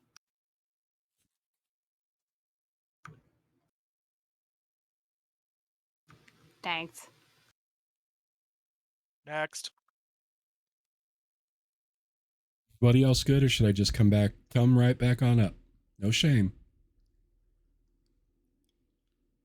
Lauren does not make any headway. No, Lauren just discovered a fear of heights. Oh no. I got you. I got you. I can try again. How about I assist you? You want to put your foot there, hold the rope like this. Crit assist. All right. Take a +2 on your next attempt.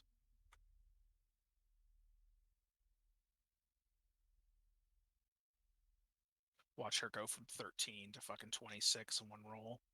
Yeah, I don't. Heights, not good with heights. Again, at least you're not botching it. Can I come up?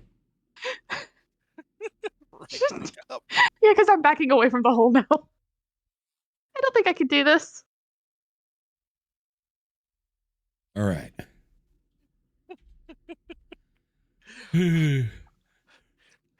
Byron's starting to feel the burn.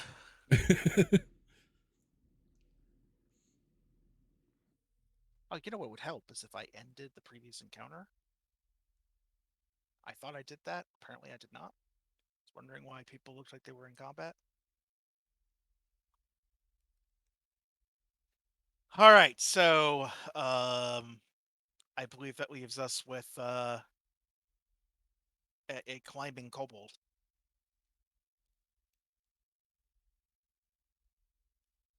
All right. Where was it? Wasn't anything spectacular. 17. Down you go. Whee! Sloop. I'll be right back.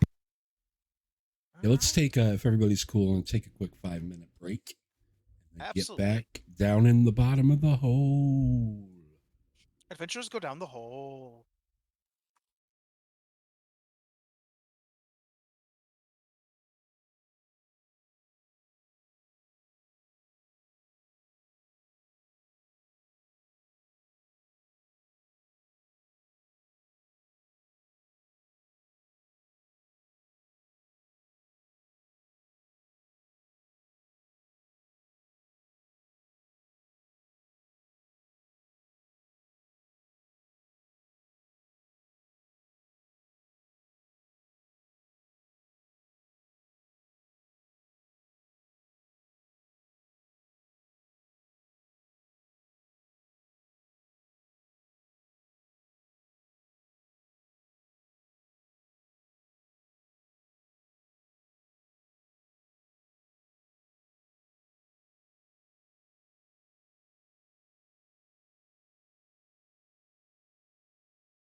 I am back.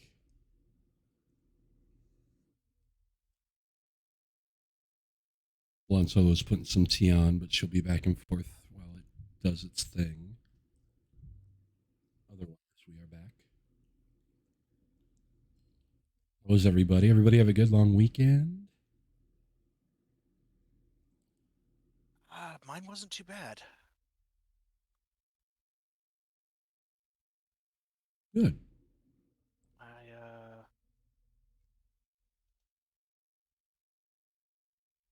spent a significant portion of it relatively not in pain, which I enjoyed. Sounds ideal.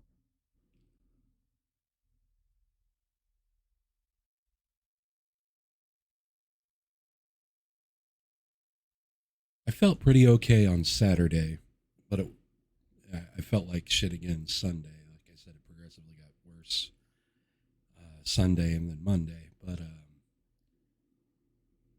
creatively, it was a really good weekend. So even though I felt like shit, it was overall a positive experience.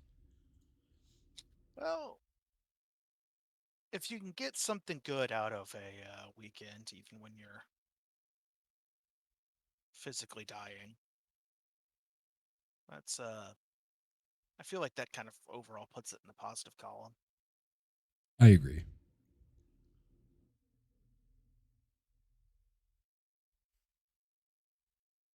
I have attempted to brute force myself into greater positivity overall. I don't know how much headway I'm making, but I'm trying. I'm trying to do a positive thing.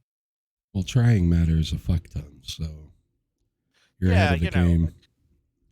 Yeah, the fact that I give a shit at all is progress for me. Yeah. I know that feel. Big improvement on my previous state of hostile apathy.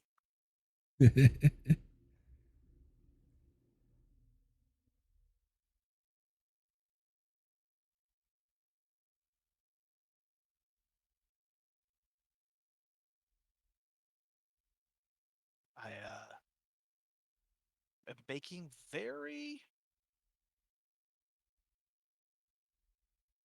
slow but steady progress in getting my shoulder to loosen up. I'm enjoying if there's progress. I'm not enjoying the parts where I have to finger walk my hand up the wall to like stretch it out because man, that shit sucks. Yeah. Yeah. It's profoundly uncomfortable. Do not care for it.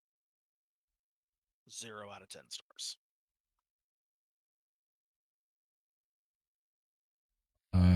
I'm putting something up on stream real quick. Somebody did an AI for medieval something or other. These are all anthropomorphic animal adventurers. And they are the most excellent, cutest damn things. I love that that first frog so much. I didn't realize that I was going to get a powerful. Yeah, there you go. It's second frog. It's the second frog with the. Yeah, just powerful longing to play a Gripply now. Wasn't expecting that today. The grabby cat, so fucking adorable. Hmm. I love the little turtle's hat. I'm That's here good. for the little turtle's hat. Yeah. I love all of these. They're all quality. Holy shit. Technology. The mouse, yeah, all of them. Like, I love every one of them. The pig. Why not? Sir Percival P. Pig. Percy Pig. Percy Pig. Where's Percy Pig? Being slain. I'll put it back on the. It'll be on the stream. I'll put it back up now. Oh, okay. Where'd my phone go?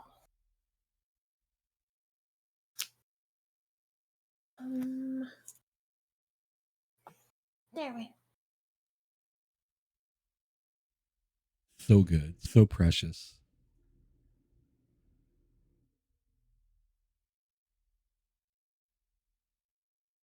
No. I kind of want to name all of them now, which isn't great when you're trying to, play a game, but just know in the back of my head, part of my RAM for playing Byron is going to be eaten up naming every one of these guys. Oh my God, they're so cute. Look at the little mouse.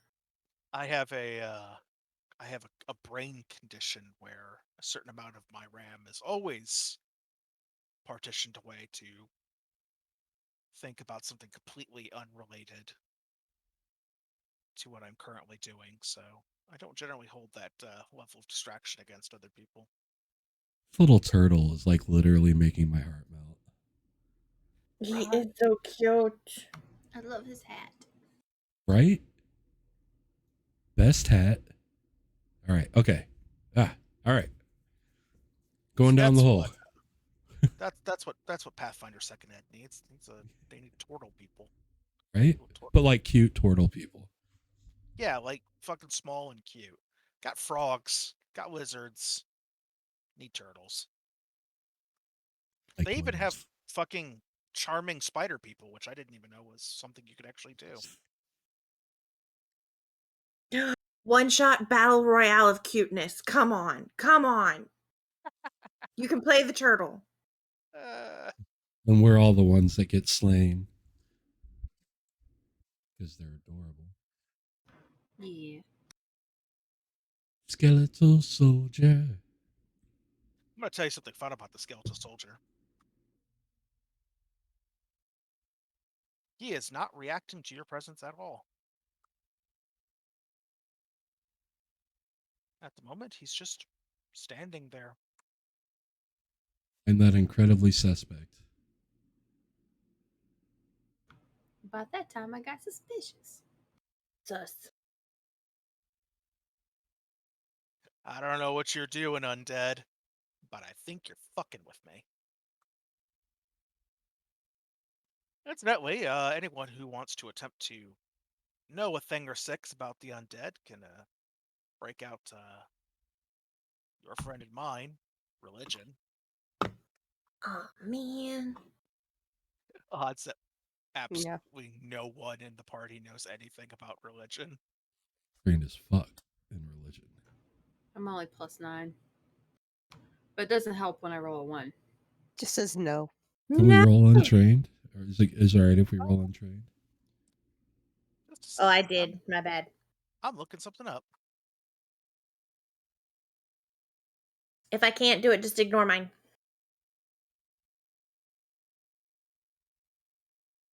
Funny story. Are you going to tell me I can critically fail in a religion roll? Yes, but Unlearn religion. Brain technically yeets it out. yes, but what?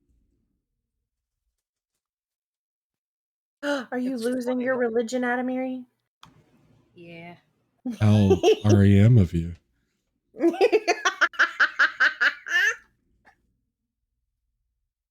That's me in the corner. This one That's goes me in the out spotlight. to my botched ass roll.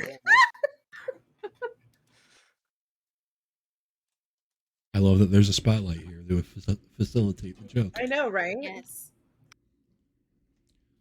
Technically, yeah, you can attempt to recall. Untrained. Untrained. Nah, You know, shit. Okay. Somehow I know that there are religions. Mm-hmm.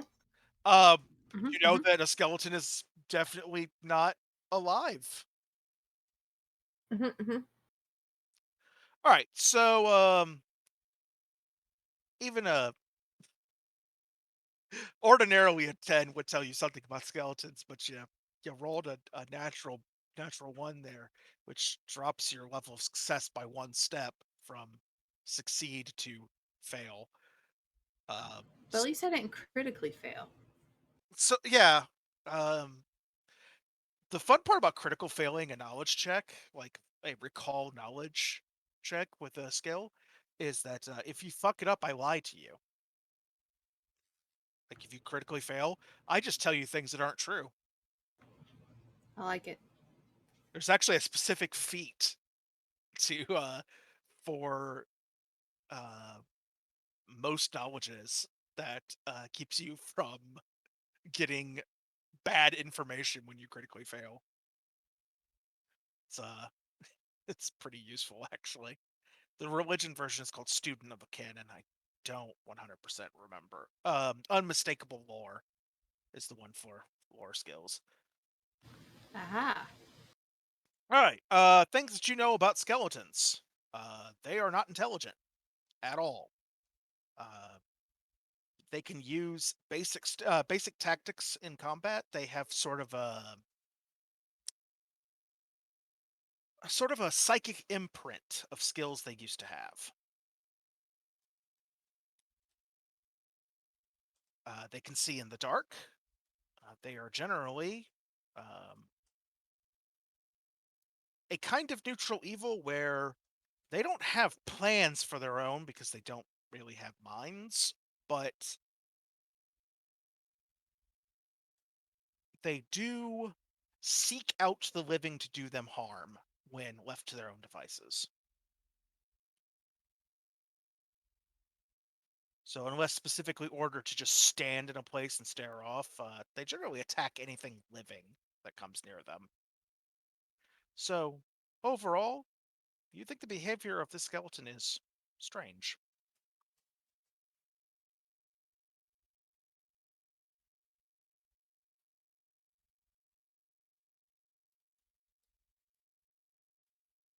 It doesn't make a sound while it's standing there. Having another one of those ideas. It doesn't even make that creepy creaking noise that they do in Skyrim. Let's hear it. Stands there. Go poke it. Poke it with sharp and pointy. Oh, sharp and cleavy. That works.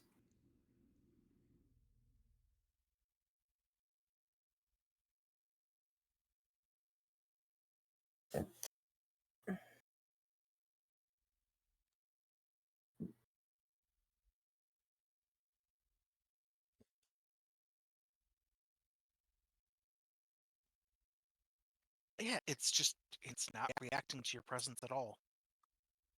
See the eerie little red lights inside eye sockets. Look in the sarcophagus behind him. The crypt.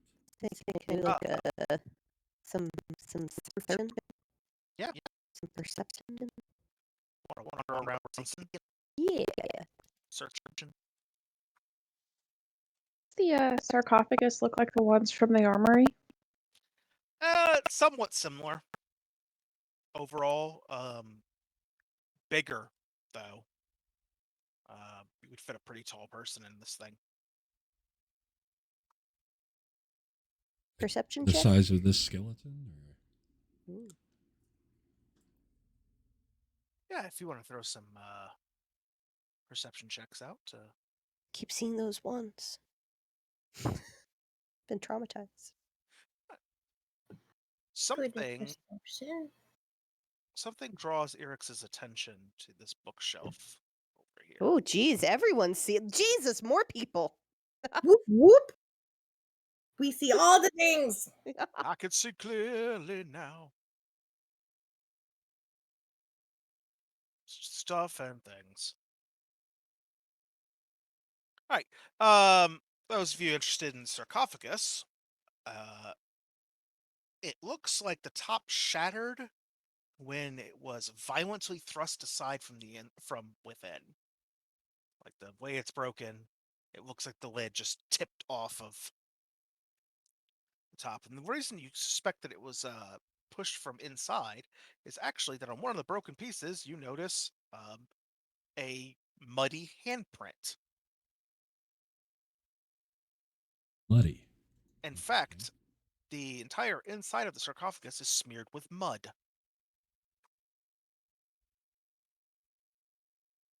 If Eric's would like to break out another perception check to examine the shelving unit. Mm-hmm. Eh.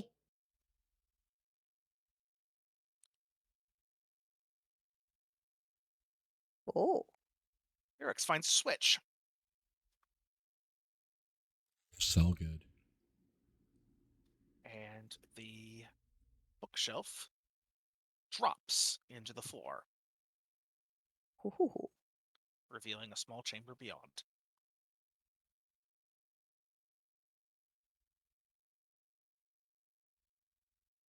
See? Beep.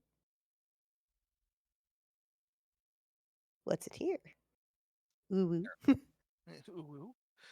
There is a stone box and a crumpled skeleton on the floor. Don't trust that skeleton. So I come and poke my head back out and let everyone know. More in here.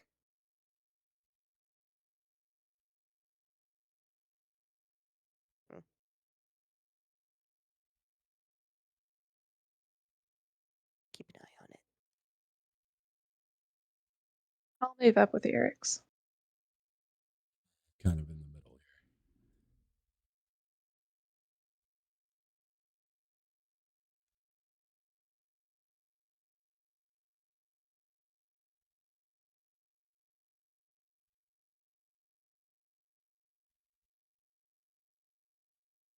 With more light being brought into the closer to the room, you can see the skeleton is covered in dust,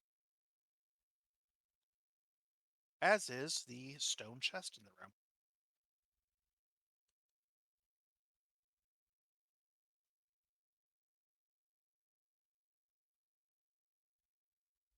Check the chest for traps. More perception?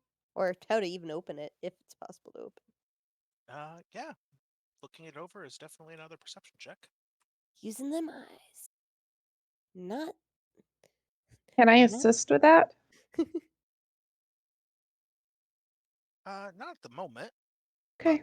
but you do actually spot the trap. So Huh? it only has a 12 to its stealth check. Phew.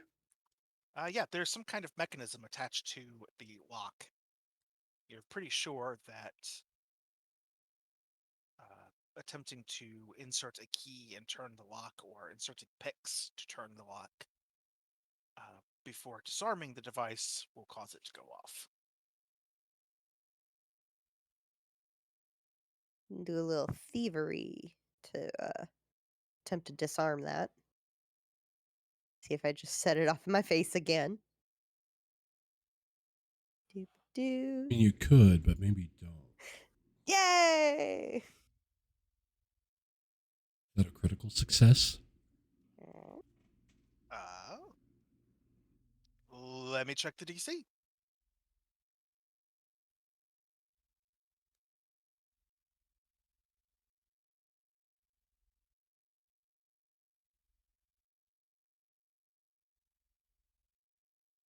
It is not. The DC is 20. It's a formidable trap. No kidding. All right. Well, the device that you disable is an interesting one. You take your tool and scrape away part of a magic rune that was etched on the lock. That would have affected you with some kind of presumably harmful magic if you had interacted with the lock without disabling it first. Like that. This is what is commonly called in thieving circles a dick move. Not cool, man. Not cool. Eric's like staring at the chest. Are you trapped? Because legally you have to tell me if you're trapped. Against the rules, man. Then I guess I probably need another thievery to unlock it. You sure do.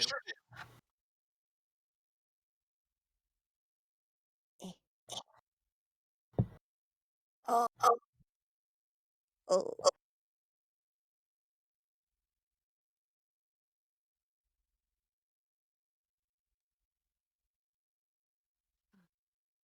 Watch it be a DC 30. Fortunately, it is not. That's a vicious lock if you've got a DC 30. Yeah, right? Like that's a serious piece of hardware you picked up at Harbor Freight there. No, it turns over with a clack, and the lid actually pops up a little bit as the lock is released. This dislodges a cloud of dust, but nothing dangerous.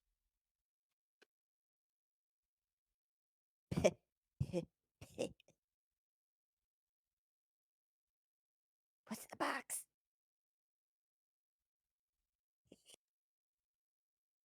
It's in the box. Oh god, I had bad SNL flashbacks. Oh my god, no.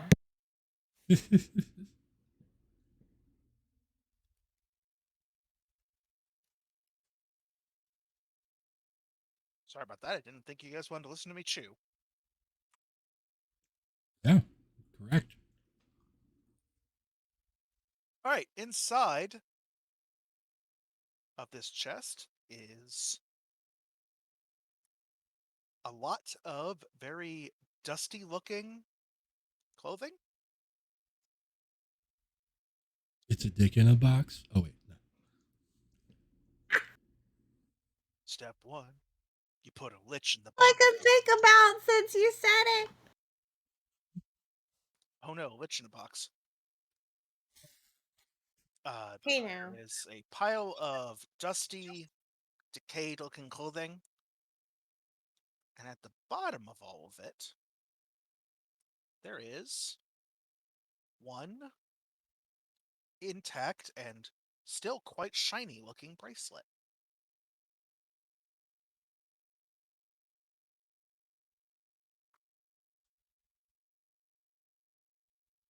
The witch is getting tea. I'm sure she'll do her magic one too as soon as she returns. Guess should probably also check the skeleton. Get Watch it some of have that they'll York- have the key. Right. We're getting some of that Yorkshire gold up in this bitch. I have excellent news about the skeleton. Mhm. So far as you can tell, he is unbelievably dead.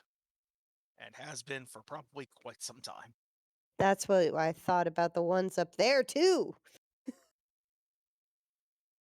Livelier.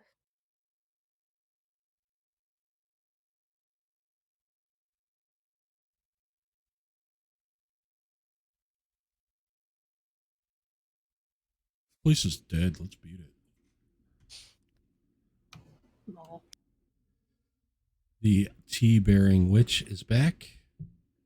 There's Yes. a bracelet that might need looked at two ways.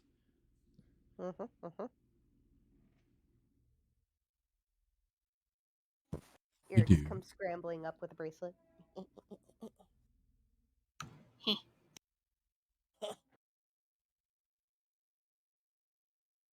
All right, I will put the silver bracelet in Adamiri's inventory. Key.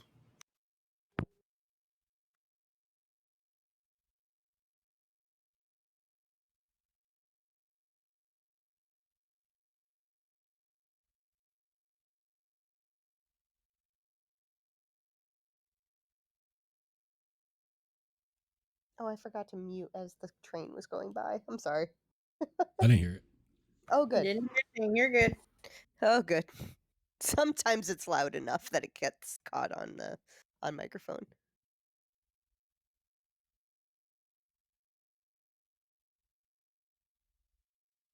I cast Read Aura on the bracelet. Read aura. Yeah, as a matter of fact, Read aura. this bracelet is magical. And it radiates a aura of transmutation. Mhm. Hmm. It is magic. Little bit of transmutation. Changes things.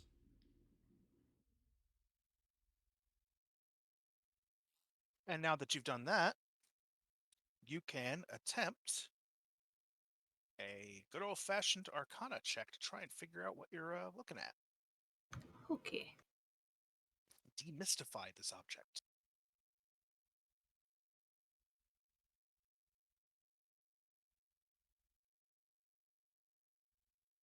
Will this help first?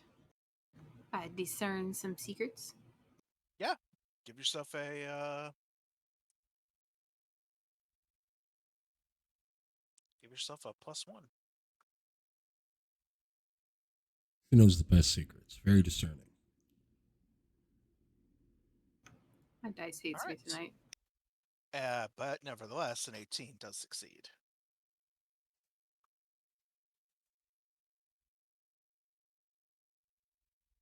Switch this to identified. You have What you got? identified it What you as got? a bracelet of dashing. Hi, Adamir. You look rather dashing. Why, thank you. Is that a new bracelet? This will make one feel a bit lighter on their feet.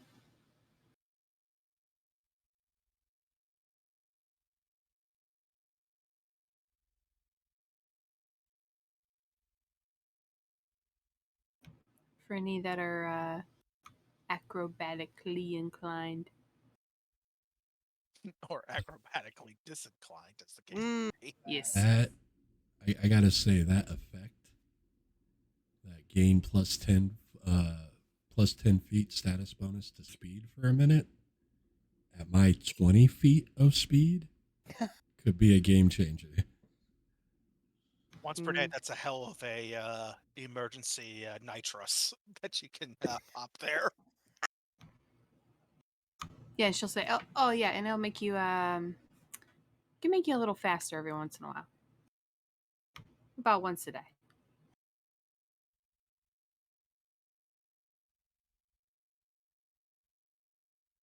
She will give that to whoever wants it.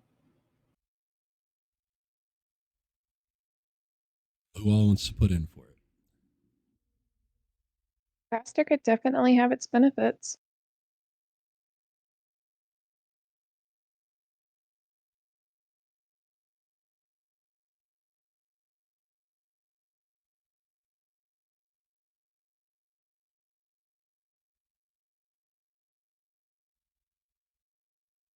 BD, put the speed back on the heavy armor. Fighter, the zoomies. That's Yes. exactly what we need.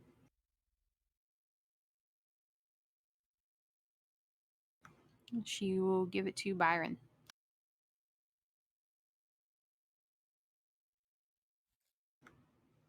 Right, let's see if I can get that to happen. Bet I can.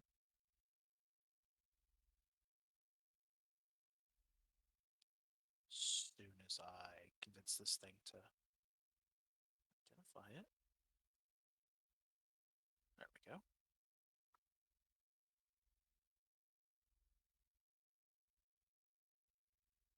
Should have appeared in Byron's inventory.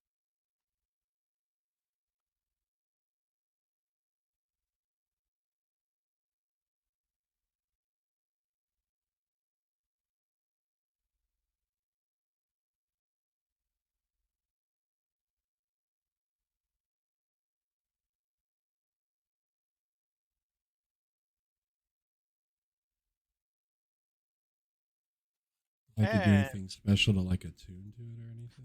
yes, you just need to perform the invest an item activity. Requires one or more interact actions, usually taking the same amount of time it takes to put it on. It's a bracelet. It's a single action. Now, question: does this allow my speed to increase even though it's decreased because of my armor? Yes. Okay, cool. So if you have a speed penalty from, say, an effect like heavy armor, you treat that as your new base speed and then add a status bonus to that new base. So if you're moving at 20 feet around because of your heavy armor and then activate this, it jumps to 30. Fighter with zoomies. Got it. If you were moving at, 25 because you're somehow ignoring the weight from your armor, then this would jump you to 35.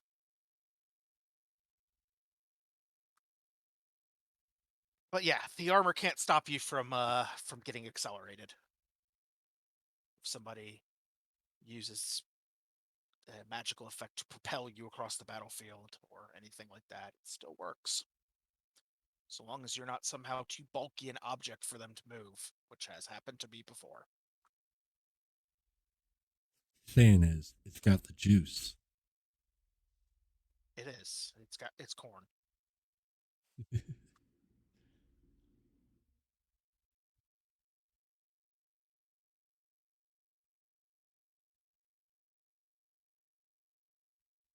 All right, so we found the side room. We found the sarcophagus, mud, and all that.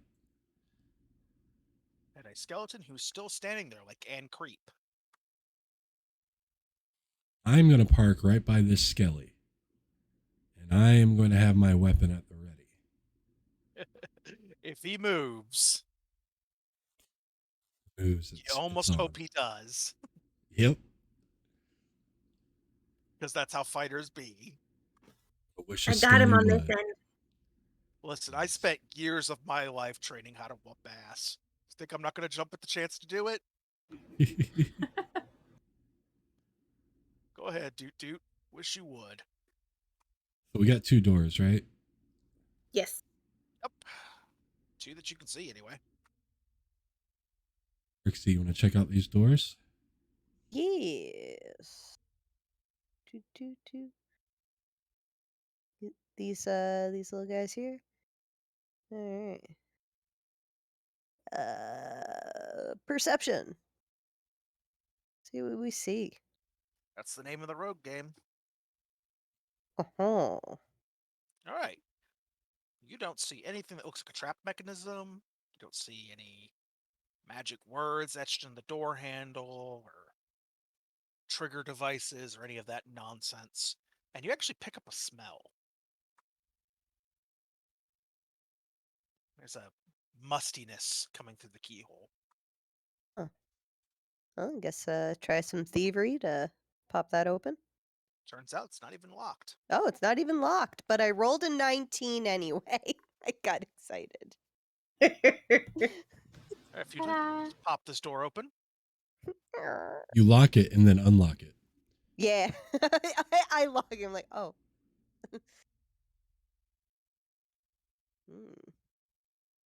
Looks like a whole bunch of rubble in here. Ooh. Well, let's go and check out the other one over here. Toot. The Just skelly because wood. that one. Let's do another perception just because that one was unlocked and untrapped. I've had my days of fire in the face. All right. Still don't see anything that looks like a booby trap. All right. And there's not even a lock on this thing. Oh. Close the door again. There's a skeleton down there. Is it Roots moving? opens the door and just goes, well, that's interesting. It shuts it again. Yep. Nope. She noped the fuck out of that situation. Just like, all right. Just letting you guys know there's at least just one skeleton down the hall. Okay, so I'll knock on the door. Eric's, you want to slide out of the way there? Yep. The skeleton is no longer down the hall with the door. It's standing in front of the door. Hi, friend. It doesn't say Ah. or do anything. It just stands there. The worst part about these skeletons is how still they stand, like a mannequin. But you can tell this one moved because there's a trail of skeletal footprints through the dust up this corridor. And there's a scraped mark where it came back to attention with that fucking blade on a stick you're getting so tired of.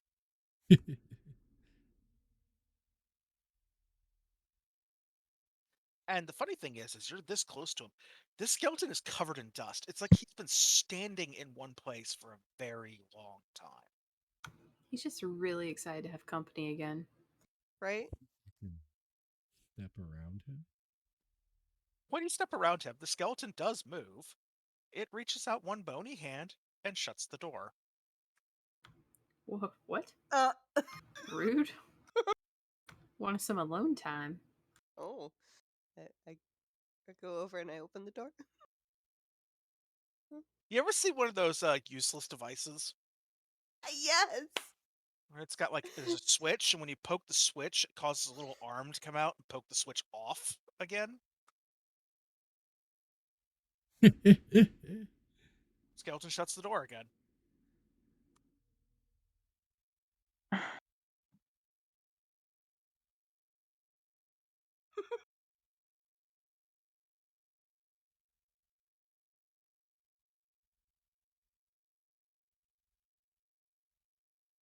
Then I tuck and roll.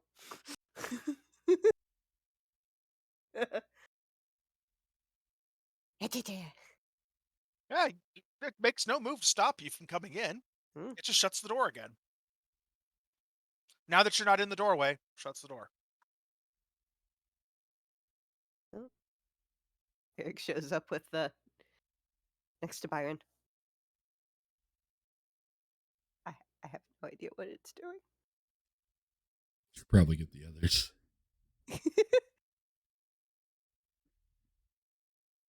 Scramble back. It's Cast okay. light on the hilt of my sword.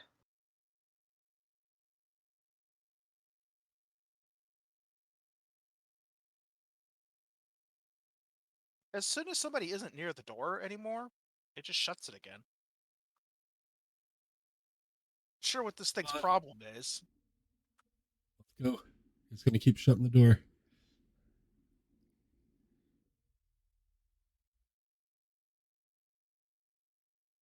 If this skeleton had a mind, it would be so fucking annoyed by this point. Right? It's like, I got one job. Would you born in mind a leaving the barn? door open? He would mind. Of course. Brian's Am I able to get around? No, stop it. Yeah, it's weird. Like, you can just push right past him. He doesn't seem... I say he, but it doesn't seem particularly bothered by your presence. Except for the part where it just keeps shutting the door in your face.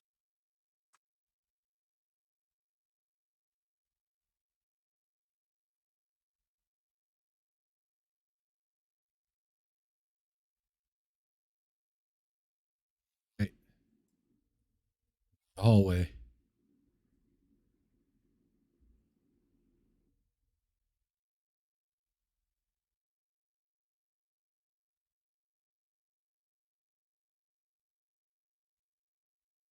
Mhm.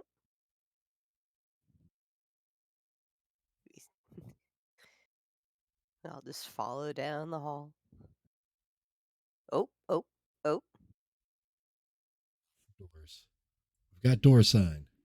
Doors. Perception. Roll. Dude, I wish you would. I don't see anything that looks like a trap. Mm, mm. Check to see if it's locked. No, it doesn't even look like there's a lock on it. Oh. Eh? Rubble. Yeah. You think maybe it's the other side of that other doorway? Yeah. All right. Well, let's check out this one. Perception. Ruh-roh, that's a trap. Oh, spicy. Yeah, it's a spicy door. Let's do a little theory.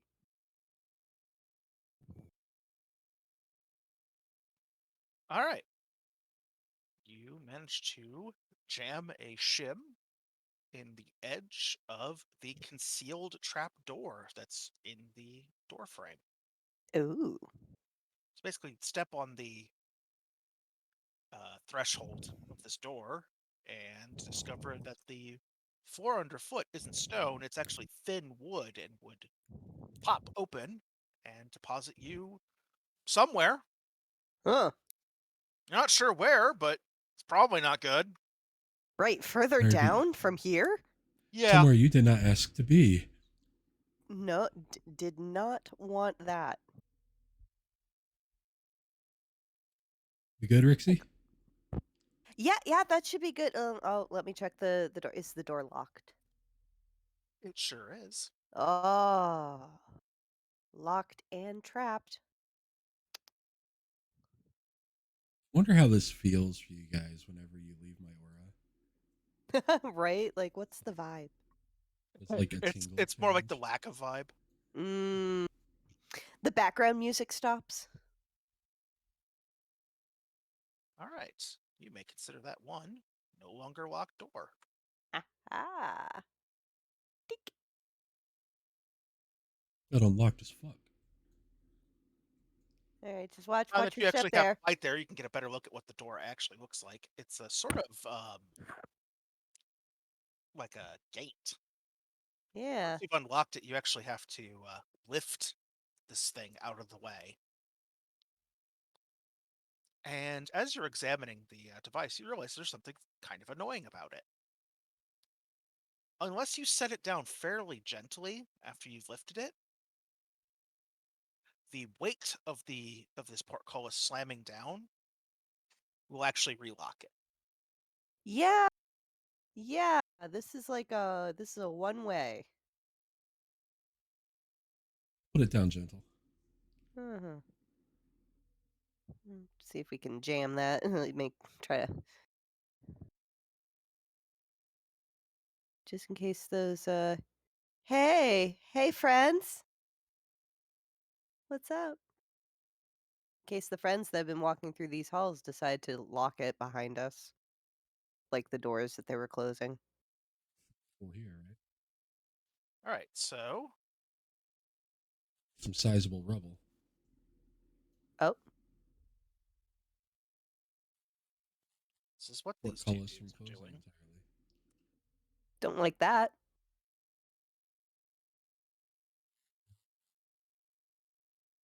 Didn't consider that. Hope y'all got your ears on back there.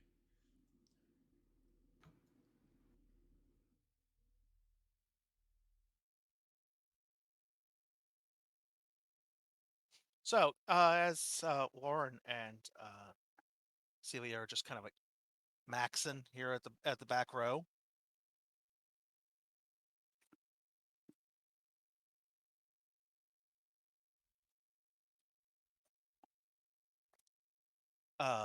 You hear the scrape that it makes when the skeletal soldiers behind you set their glaives against the floor.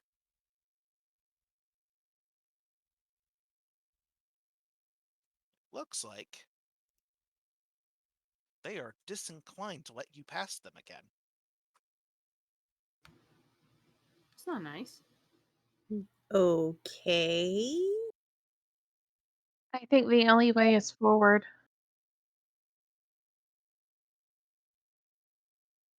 Mighty rude, but okay. In before the contrarian fighter disagrees. For now, The I only agree. way is forward. That's interesting because those guys don't appear to be a solid wall. All right. And even a solid wall. How solid are we talking?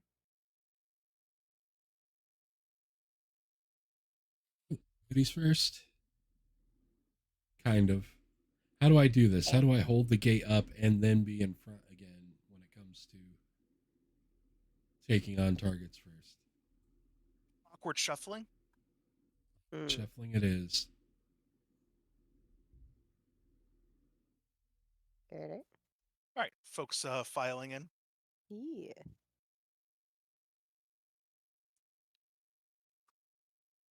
With that in aura tingle, and then it leaves again. You guys descend for quite some time. And by quite some time, I mean literally 5 minutes of stair climbing action. Jesus. It's going to suck on the way back.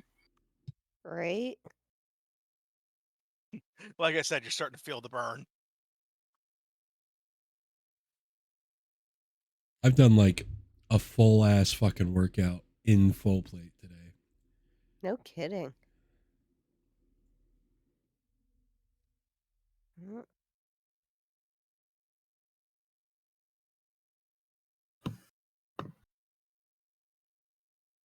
Stop moving. Yep. It's going to just say some perception. You smack your space bar, you can pause the game, and we can't move even if we wanted. That's true. Ah.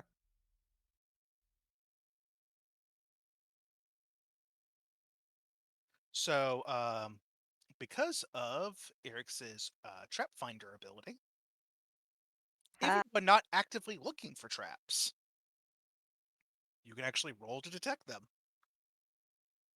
Aha. because you have an intuitive sense of danger. It also gives you a bonus to saves and stuff, which is nice. That's nice. That's nice. Do a little perception. Oh. Let's see if you succeeded. You just did, in fact. Ooh.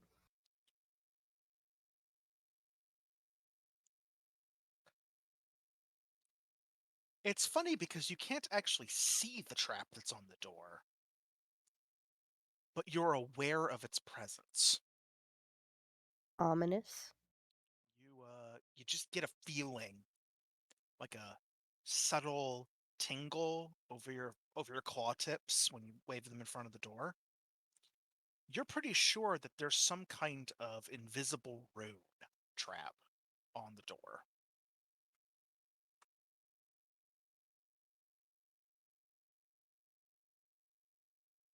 Something that I can attempt to disarm, or is this something I'll need some magical assistance?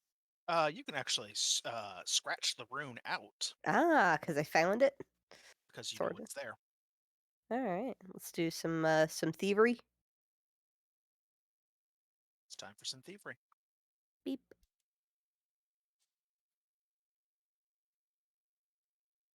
Uh-oh. Whoa. I was gonna say 19s.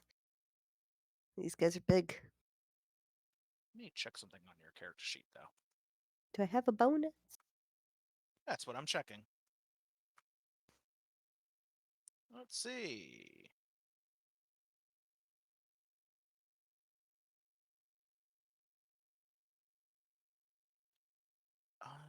Unfortunately, Trap Finder doesn't help you disable them, but you have Wary Disarmament, Yes, I do.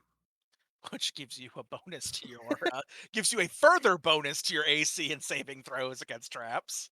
Yay! Let me check something real quick, because I do not recall if you have to turbo fail. Okay, so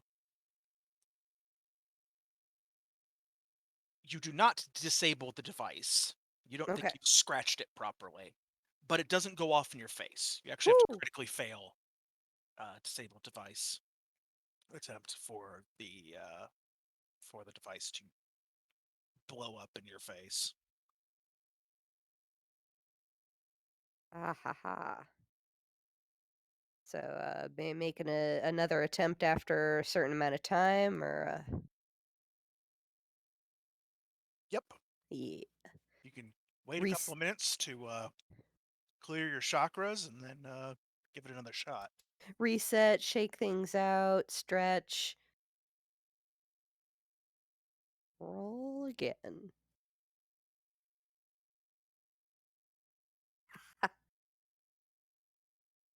That's a Did I s- success. Hmm?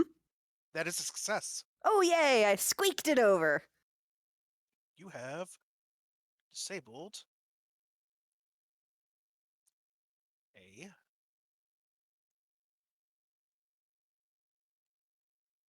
Like Trap of Ouchie. an electric latch rune. I don't like that. Don't like that at all. Oh yeah, it electrocutes you if you set it off. It's bad news. I've just Anyway. had flashbacks. Right? I smelled the ozone. Again. Anyway, that is disabled, so you can move on to the locks. Hey. More thievery. Thievery. Ooh. Probably not so much. No, that lock is trickier than it looks. Hmm. Hmm. If Eric's and everyone else would like to make a perception check, by the way, now would be a good time to do it. So I'm sitting there, taking my time.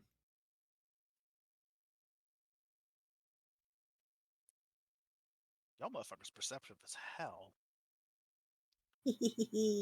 Far off in the distance, you're not exactly sure how far, but far off, you hear a repeated, sharp little metallic clanging sound, like maybe a bell ringing somewhere in the distance. Bell chimes. tolls. Chimes about 10 times and then falls silent. 10 o'clock.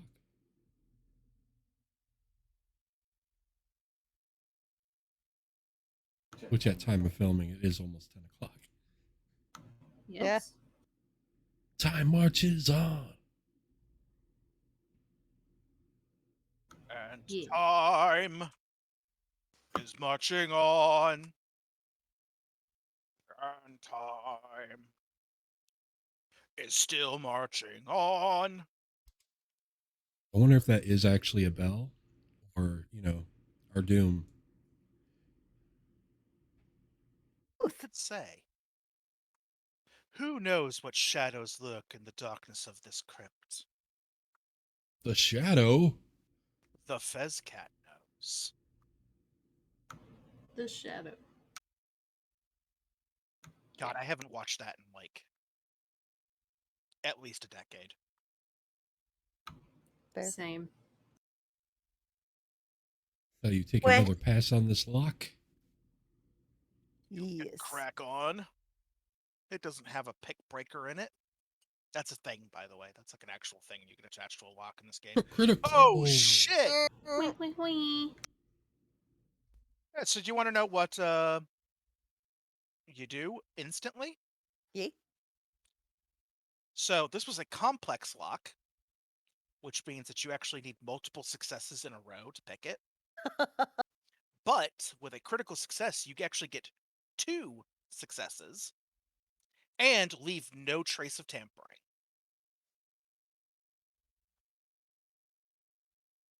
Well, I guess I gotta go get another round because I've still got to get through this lock. It is. Nope, you just Oh. cracked it. Oh, I just cracked the whole thing. Yeah, this was a complex 2. Complex 2. So like I said, pretty Easy. beefy lock. Jesus. Big door. You actually need a little like Yeah. shoulder action to get this door open. Gotcha. And inside this room, there is an incredibly complex device. Uh, This Ori is enormous. And it's working. what? The gears are turning. The various celestial bodies are actually orbiting.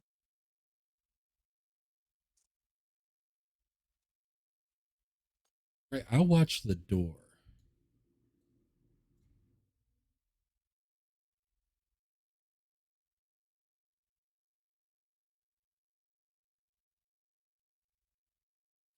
On his "I'm dumb" hat and stares at the door.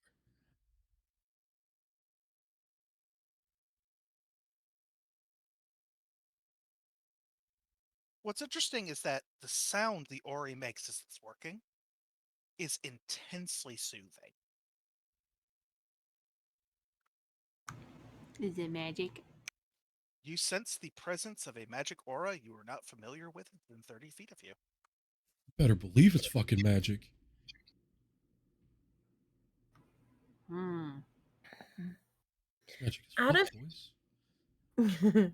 Out of curiosity, I chose something for Sir Lemons called Soul Sight, and he senses living and undead creatures within 30 feet. Is That's that cool. anything? Huh? I said, that's freaking cool. Right? So is there anything within 30 feet of Sir Lemon besides us? Nope. No, Okay, he cool. just senses the presence of his allies. Okay, cool.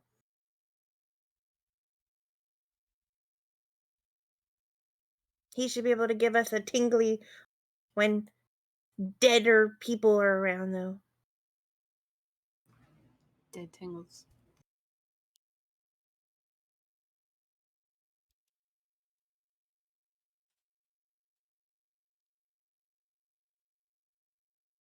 Tick, Okay, I'd like to see if click, chime. the whirly has a aura. You do, in fact, read the aura of this device.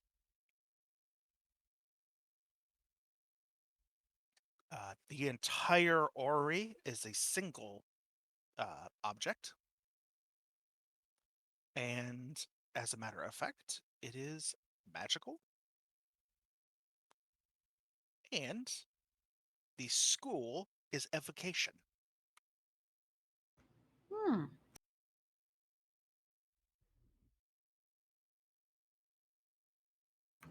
So this is magic. Which explains why you don't see any obvious power source. Mm-hmm. Mm-hmm.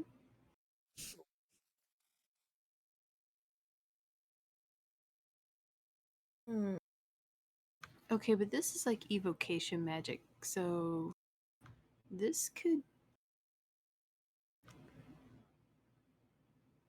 like call beings here.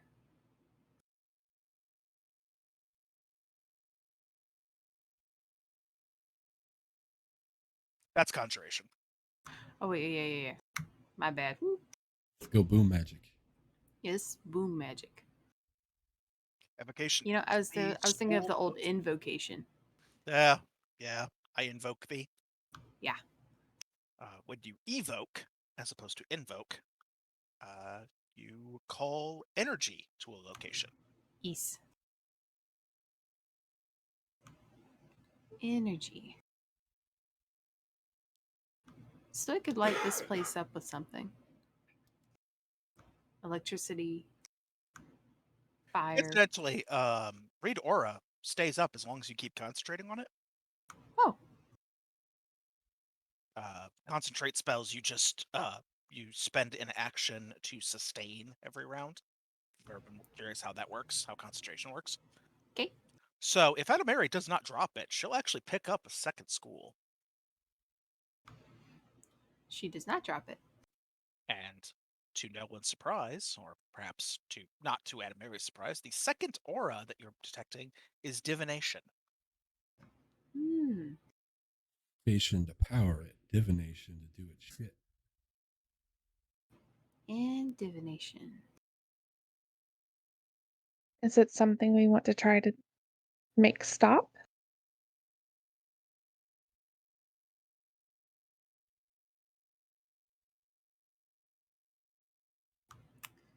Uh, I don't know yet. Everybody other than Byron, who is watching the door. Everybody who is watching the Ori and not the door can make a perception check as a section of the Ori moves. Critical perception. I see everything. So Celia knows why kids love Cinnamon Toast Crunch. It's the cocaine. It is 100% the crack cocaine that they're. It's this Bellfire cocaine. That's what's going on here. Oh, that's a nightmarish proposition. Spellfire's already basically crack cocaine. This, Right. this fake cocaine. Thanks for that one, Ed Greenwood. You fat fuck. All right, so Ed Greenwood. that fat fuck. Is he still alive? Am I hating on a dead guy? I think he's still alive. Does that matter? Oh, you're trying to turn over the new leaf. Never mind. Yeah, I you know don't- what? Actually, to be real, no, it makes no difference whatsoever. He's still a fat fuck. There are words on the sections of the Ori, and at various times they will line up to form sentences. There's just one trick. They're written in Celestial. Hmm. I know he was Canadian. Right? How do we know what we read again? It's your languages on your front page. I read Celestial. I do. Goddamn. Out there knowing the language of angels.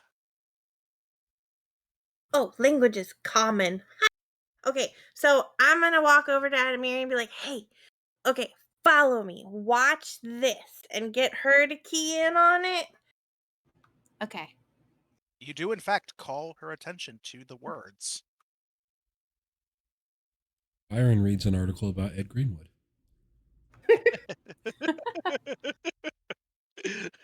Hey Lauren, can you check this crap out too? I can't read Celestial. Oh, okay. But at least you recognize it. It's a very pretty language, but one I haven't learned. So the individual pieces of the various sentences all relate to time and events. And if anyone who speaks Celestial is attempting to decode what's on this, that is a society check for decipher language. Alrighty. You can also substitute occult or religion, your choice. One call. Believe it or not, I'm just as good at society as I am at occult.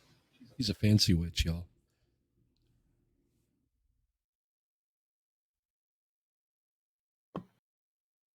The terrifyingly well-read Edamiri recalls some bits and pieces about celestial syntax that Biscuit told her once. Yes. Biscuit sometimes does this thing where he goes all moon-eyed and speaks in a voice that's not his own. Love that about him. And you've come to understand that that is, in fact, your patron communicating with you. That's what I thought. Biscuit has no memory of what he says during those times, but tries to act like he does to enhance his mystique. Of course. Very important.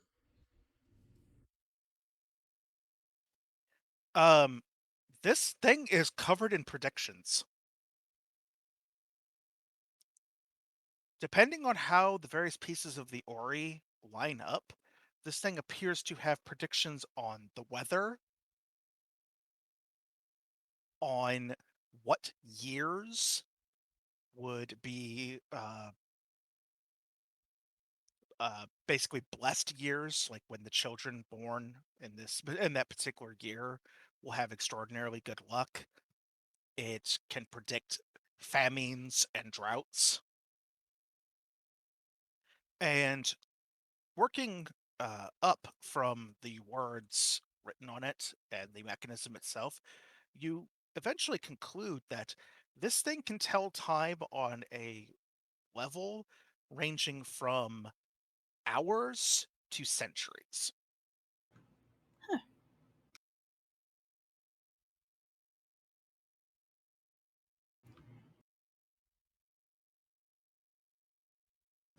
It's making predictions. Now, are there any predictions that it makes that happened in the past that I could see whether or not they were true? Absolutely. You can pick a topic, in other words, a skill, and attempt to roll it to see if you see something that matches. I will try something with Arcana. Oh my god, can I shout out nature and then do the little thing NATUR and it goes open and closed? Ha ha ha ha. The skeleton comes back and shuts the door in your face. I shot the skeleton in its face. Shut the skeleton's Womp. face. Actually, Edamary spots one. A One skeleton? point. No. Oh. a prediction that you work out in the past. This thing refers to the birth of a bronze dragon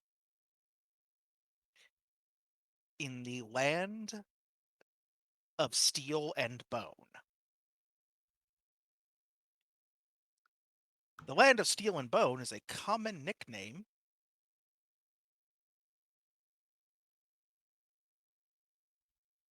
for the kingdom of my brain shut down. My setting. I made this entire setting up, and I can't remember half the goddamn things in it. The kingdom of bone and steel is a nickname often used for the kingdom of Threka. Threka's a creepy place. But yeah, there was in fact a corresponding dragon born there. Rather abruptly, in fact. The egg had been held in the Thraken royal armory for years. No one realized that the outer housing was in fact just decorative and that the egg inside was actually a really real bronze dragon egg. They thought it was basically like, think of it as like, imagine this. You get your hands on a Fabergé egg, only it turns out the egg is actually not a Fabergé egg. It's a bedazzled dragon egg. Is that a really Ah. long-winded way to tell us to imagine dragons? It wasn't, but it is now. It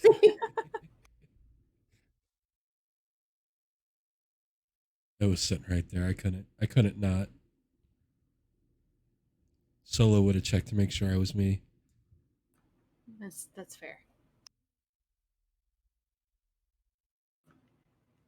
So far, That's some of actually these are really accurate. This is just predicted the birth of a bronze dragon in the kingdom of bone and steel, and that's accurate.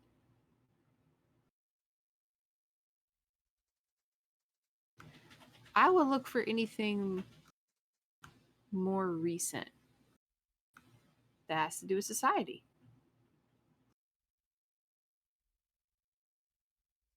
Like the last 2 years, maybe? Yeah, go for it.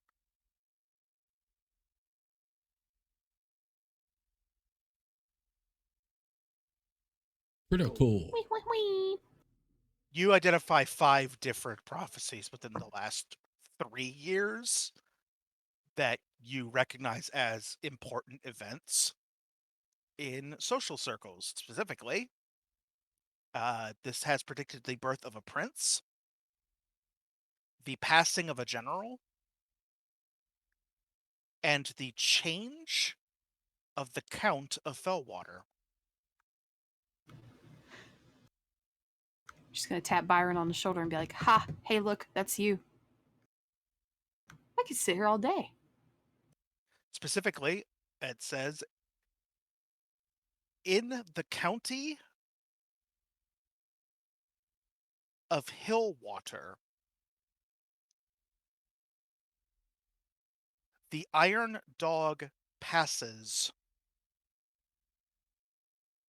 the Iron Phoenix rises. She reads that to you. Damn, that's epic. It's while Adamari is reading that and kind of following it that she realizes that within a matter of days, the Ori is going to move sufficiently to line up a new prophecy. Huh. So, okay, hear me out. But if we camped out here for a couple of days, we're gonna get a new prophecy. Like, this is already talking about, within the last few years, the birth of a prince, fall of the general. It's talked about you. But we're gonna see something new within a couple of days.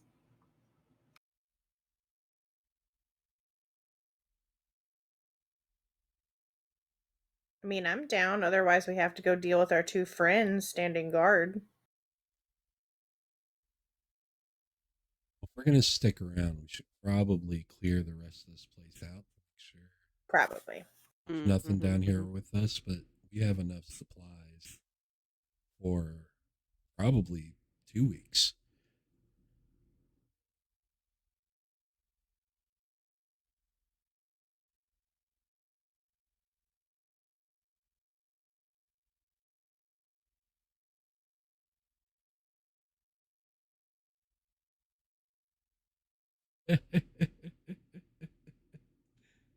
Also, no, I don't know why that says that my name is Scythe Blades. Cool name, bro. Yeah, it's real edgy.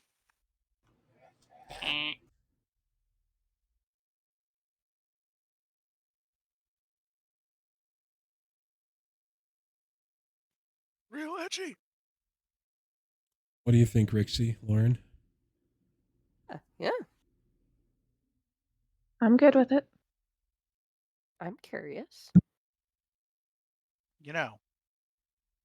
Not for nothing, but one of those planets is just about the right size for Eric's to climb onto it and ride it. No, but it might disturb the delicate balance. I shan't. I won't, but I shan't. Eric's Oris are not for riding. Kabulko purr. Wee. All right, let's keep exploring. I cannot, by the way, overstress how fucking cold and clammy the air is down here. Oh, I should probably go up ahead.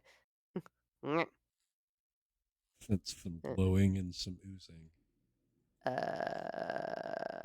Oh. Green Eric's make a ooze and perception check. footprints. Yeah, perception check. and glowy Woo. fire. Oh, god damn it. Go about your business. Oh, no, it's nothing. Don't worry, guys. Perfectly clear here, guys. Oh, wait, there's something through this door, though. Ruh-roh. Uh-oh. Yeah. What's that? Scythe blades! Rip. Eric's just tripped a wire. Oh no. Right now, fortunately for Well, the rest of you, Eric's is the only one in range. Incoming! Woo! What do I gotta roll? Or is it just taking me? Oh, it's going to attempt an attack roll against you. Oh, Don't forget your I do have bonus. AC is a little bit higher than usual. Not 26. That only puts me to 23. Uh-oh. Yikes. Ouch. Damn. Oh, Yikes. ah. Ooh. Dang. I have 1 hit point. Eric's A damn near kobold gets cut in half all of a Yeah. sudden as a pair of massive scissor-like scythe blades swing down out of nowhere. Like you heard a little tink as the tripwire broke, or as the tripwire's triggered, actually. It doesn't break. The blades slam down, and then you can quietly hear over Eric's presumably screams of panic at very nearly getting cut in half. Yeah. You can hear a quiet whirring noise as the tripwire is being wound taut again. No. Oh no. The good news is the trap takes 15 minutes to reset, so at least it won't be immediately activated. I'm gonna cleave the tripwire. All right. You should roll damage, actually. Hmm. You want to power attack the tripwire? Yeah, right? I mean, I can. So there's 15, and then you'll just -4 from this. So 20 damage. Not that.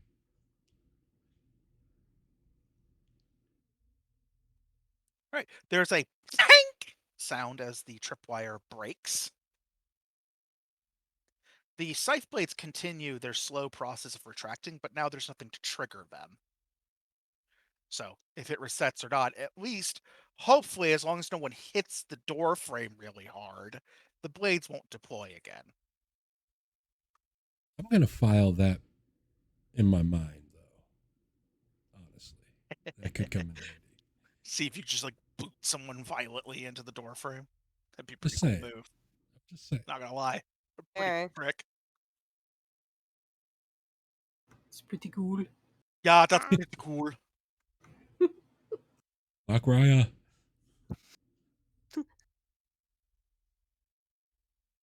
Rixie, are you all right? No. Nope. Anybody have any more? Let me see. He starts digging through his inventory. One. I will give I'll be her fine. a minor elixir of life. You Actually, got I'll give both her of you. 2 of them. Yeah. Drink these for the love of God. just pour I- just pour them into the open wounds. Rixie, I told you this stuff needs to be on the inside. I tried. Those blades. Whew. Very well constructed. Very well constructed. Mastercraft around here. Admire their dedication.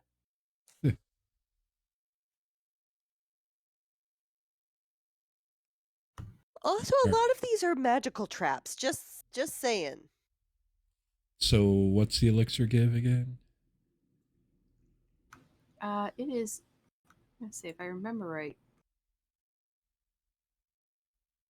1d6? 1d6. And you get +1 item bonus to saving throws against diseases and poisons for 10 minutes.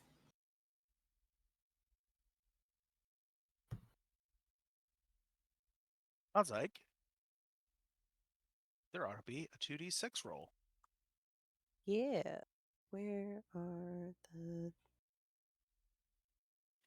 On the bottom of the E. little box that's at the bottom of your Ah, chat, there are buttons. If you click the d6 twice, it will produce a roll 2d6 Oh. macro for you. and there's the roll. Boop-a-doo. Oh, well, that just gave me 1, but we'll roll the other one.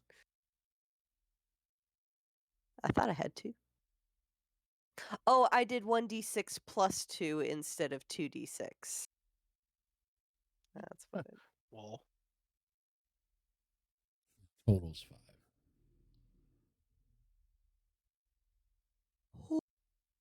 Ho ho. all right. Eric's Stick feeling a little better, but got the arm man, back that on. stung. I think I'm going to set off the rest of the traps for us.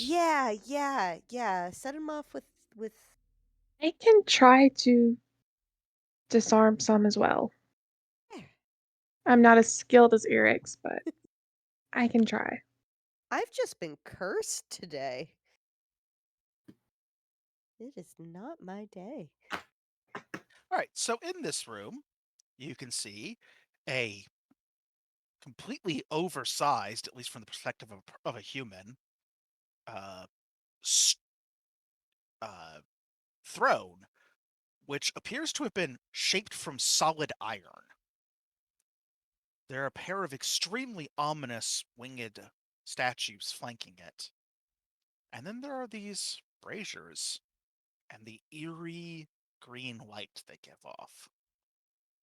Also, somewhat eye-catching is the fucking giant pile of bones and skulls in the middle of the room. Right?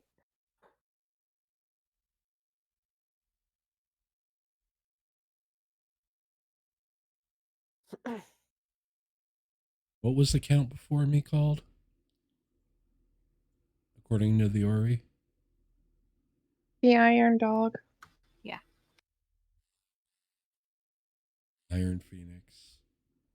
An Iron Throne. Some themes. So I haven't The quite thought three, it through. the three of you, they're actually in this room. Break out one of them funky, fresh perception checks for me. Funkity fresh.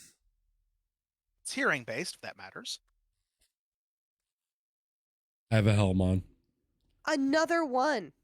No! I Had a few of them. don't know Eric's, if it's change your possible dice. to put digital dice in the freezer, but I think it's time for the dice to go in the freezer.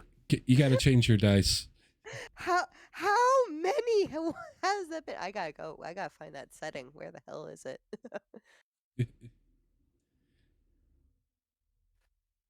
So, Byron and Eric's are distracted by the Iron Throne and the creepy green light show. Lauren picks up a sound. A soft scraping sound from the pile of skulls at her feet.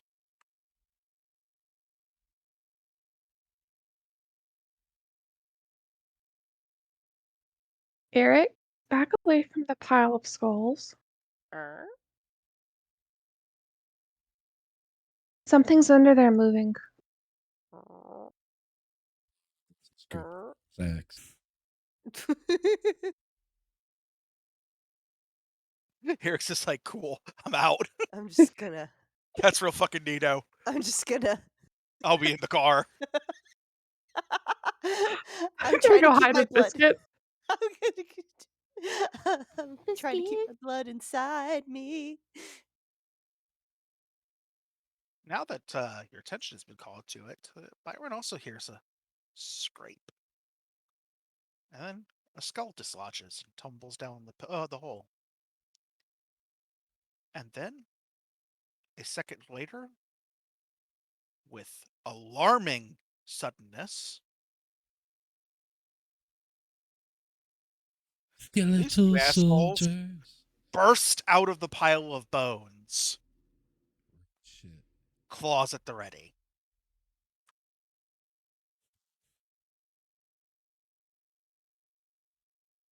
And as it is 10:26, I'm pretty sure y'all don't want to be here for a whole ass combat.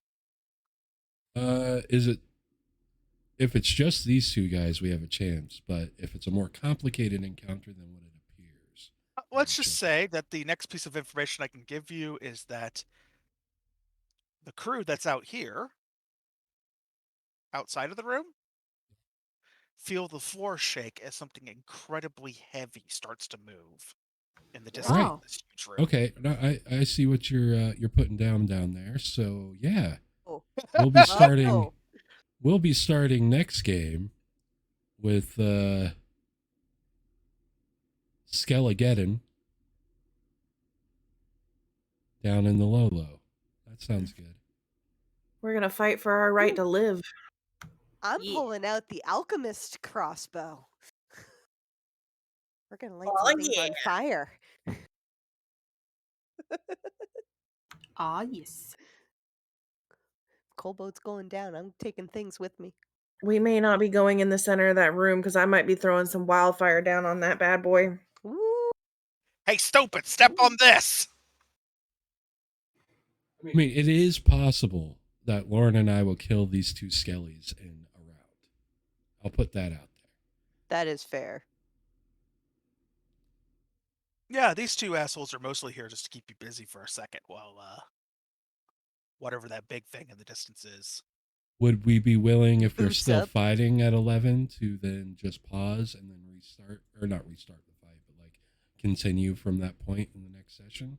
All our rolls will still be there, and we'll have video evidence to go back. I'm fine with that if you want to continue. For me. DM? Whatever you decide's cool. I'm not trying I think there will be enough dudes on the field that This might Hey, have we're some gonna- summoning going on. there might be enough dudes on here to keep us busy well until 11. I think what I will do is reveal what you guys are up against first, the first wave, and then we Oh. should probably consider continuing next time. I don't like waves. Oh, if you glance at the old combat tracker there,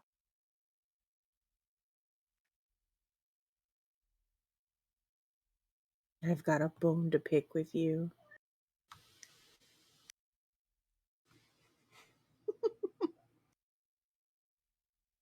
three hot dogs. there might be a giant. Yes. There might be a skeletal giant. He might be coming to chat. Yeah. Cool. All right, we will continue next Tuesday. Excellent. Mass Combat Skelegeddon. Oh no. To see who we can raid into here.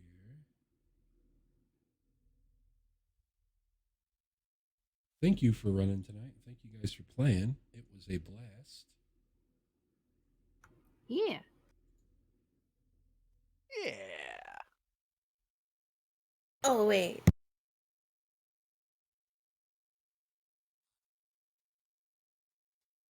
We should be live Friday night for Curse of Strahd.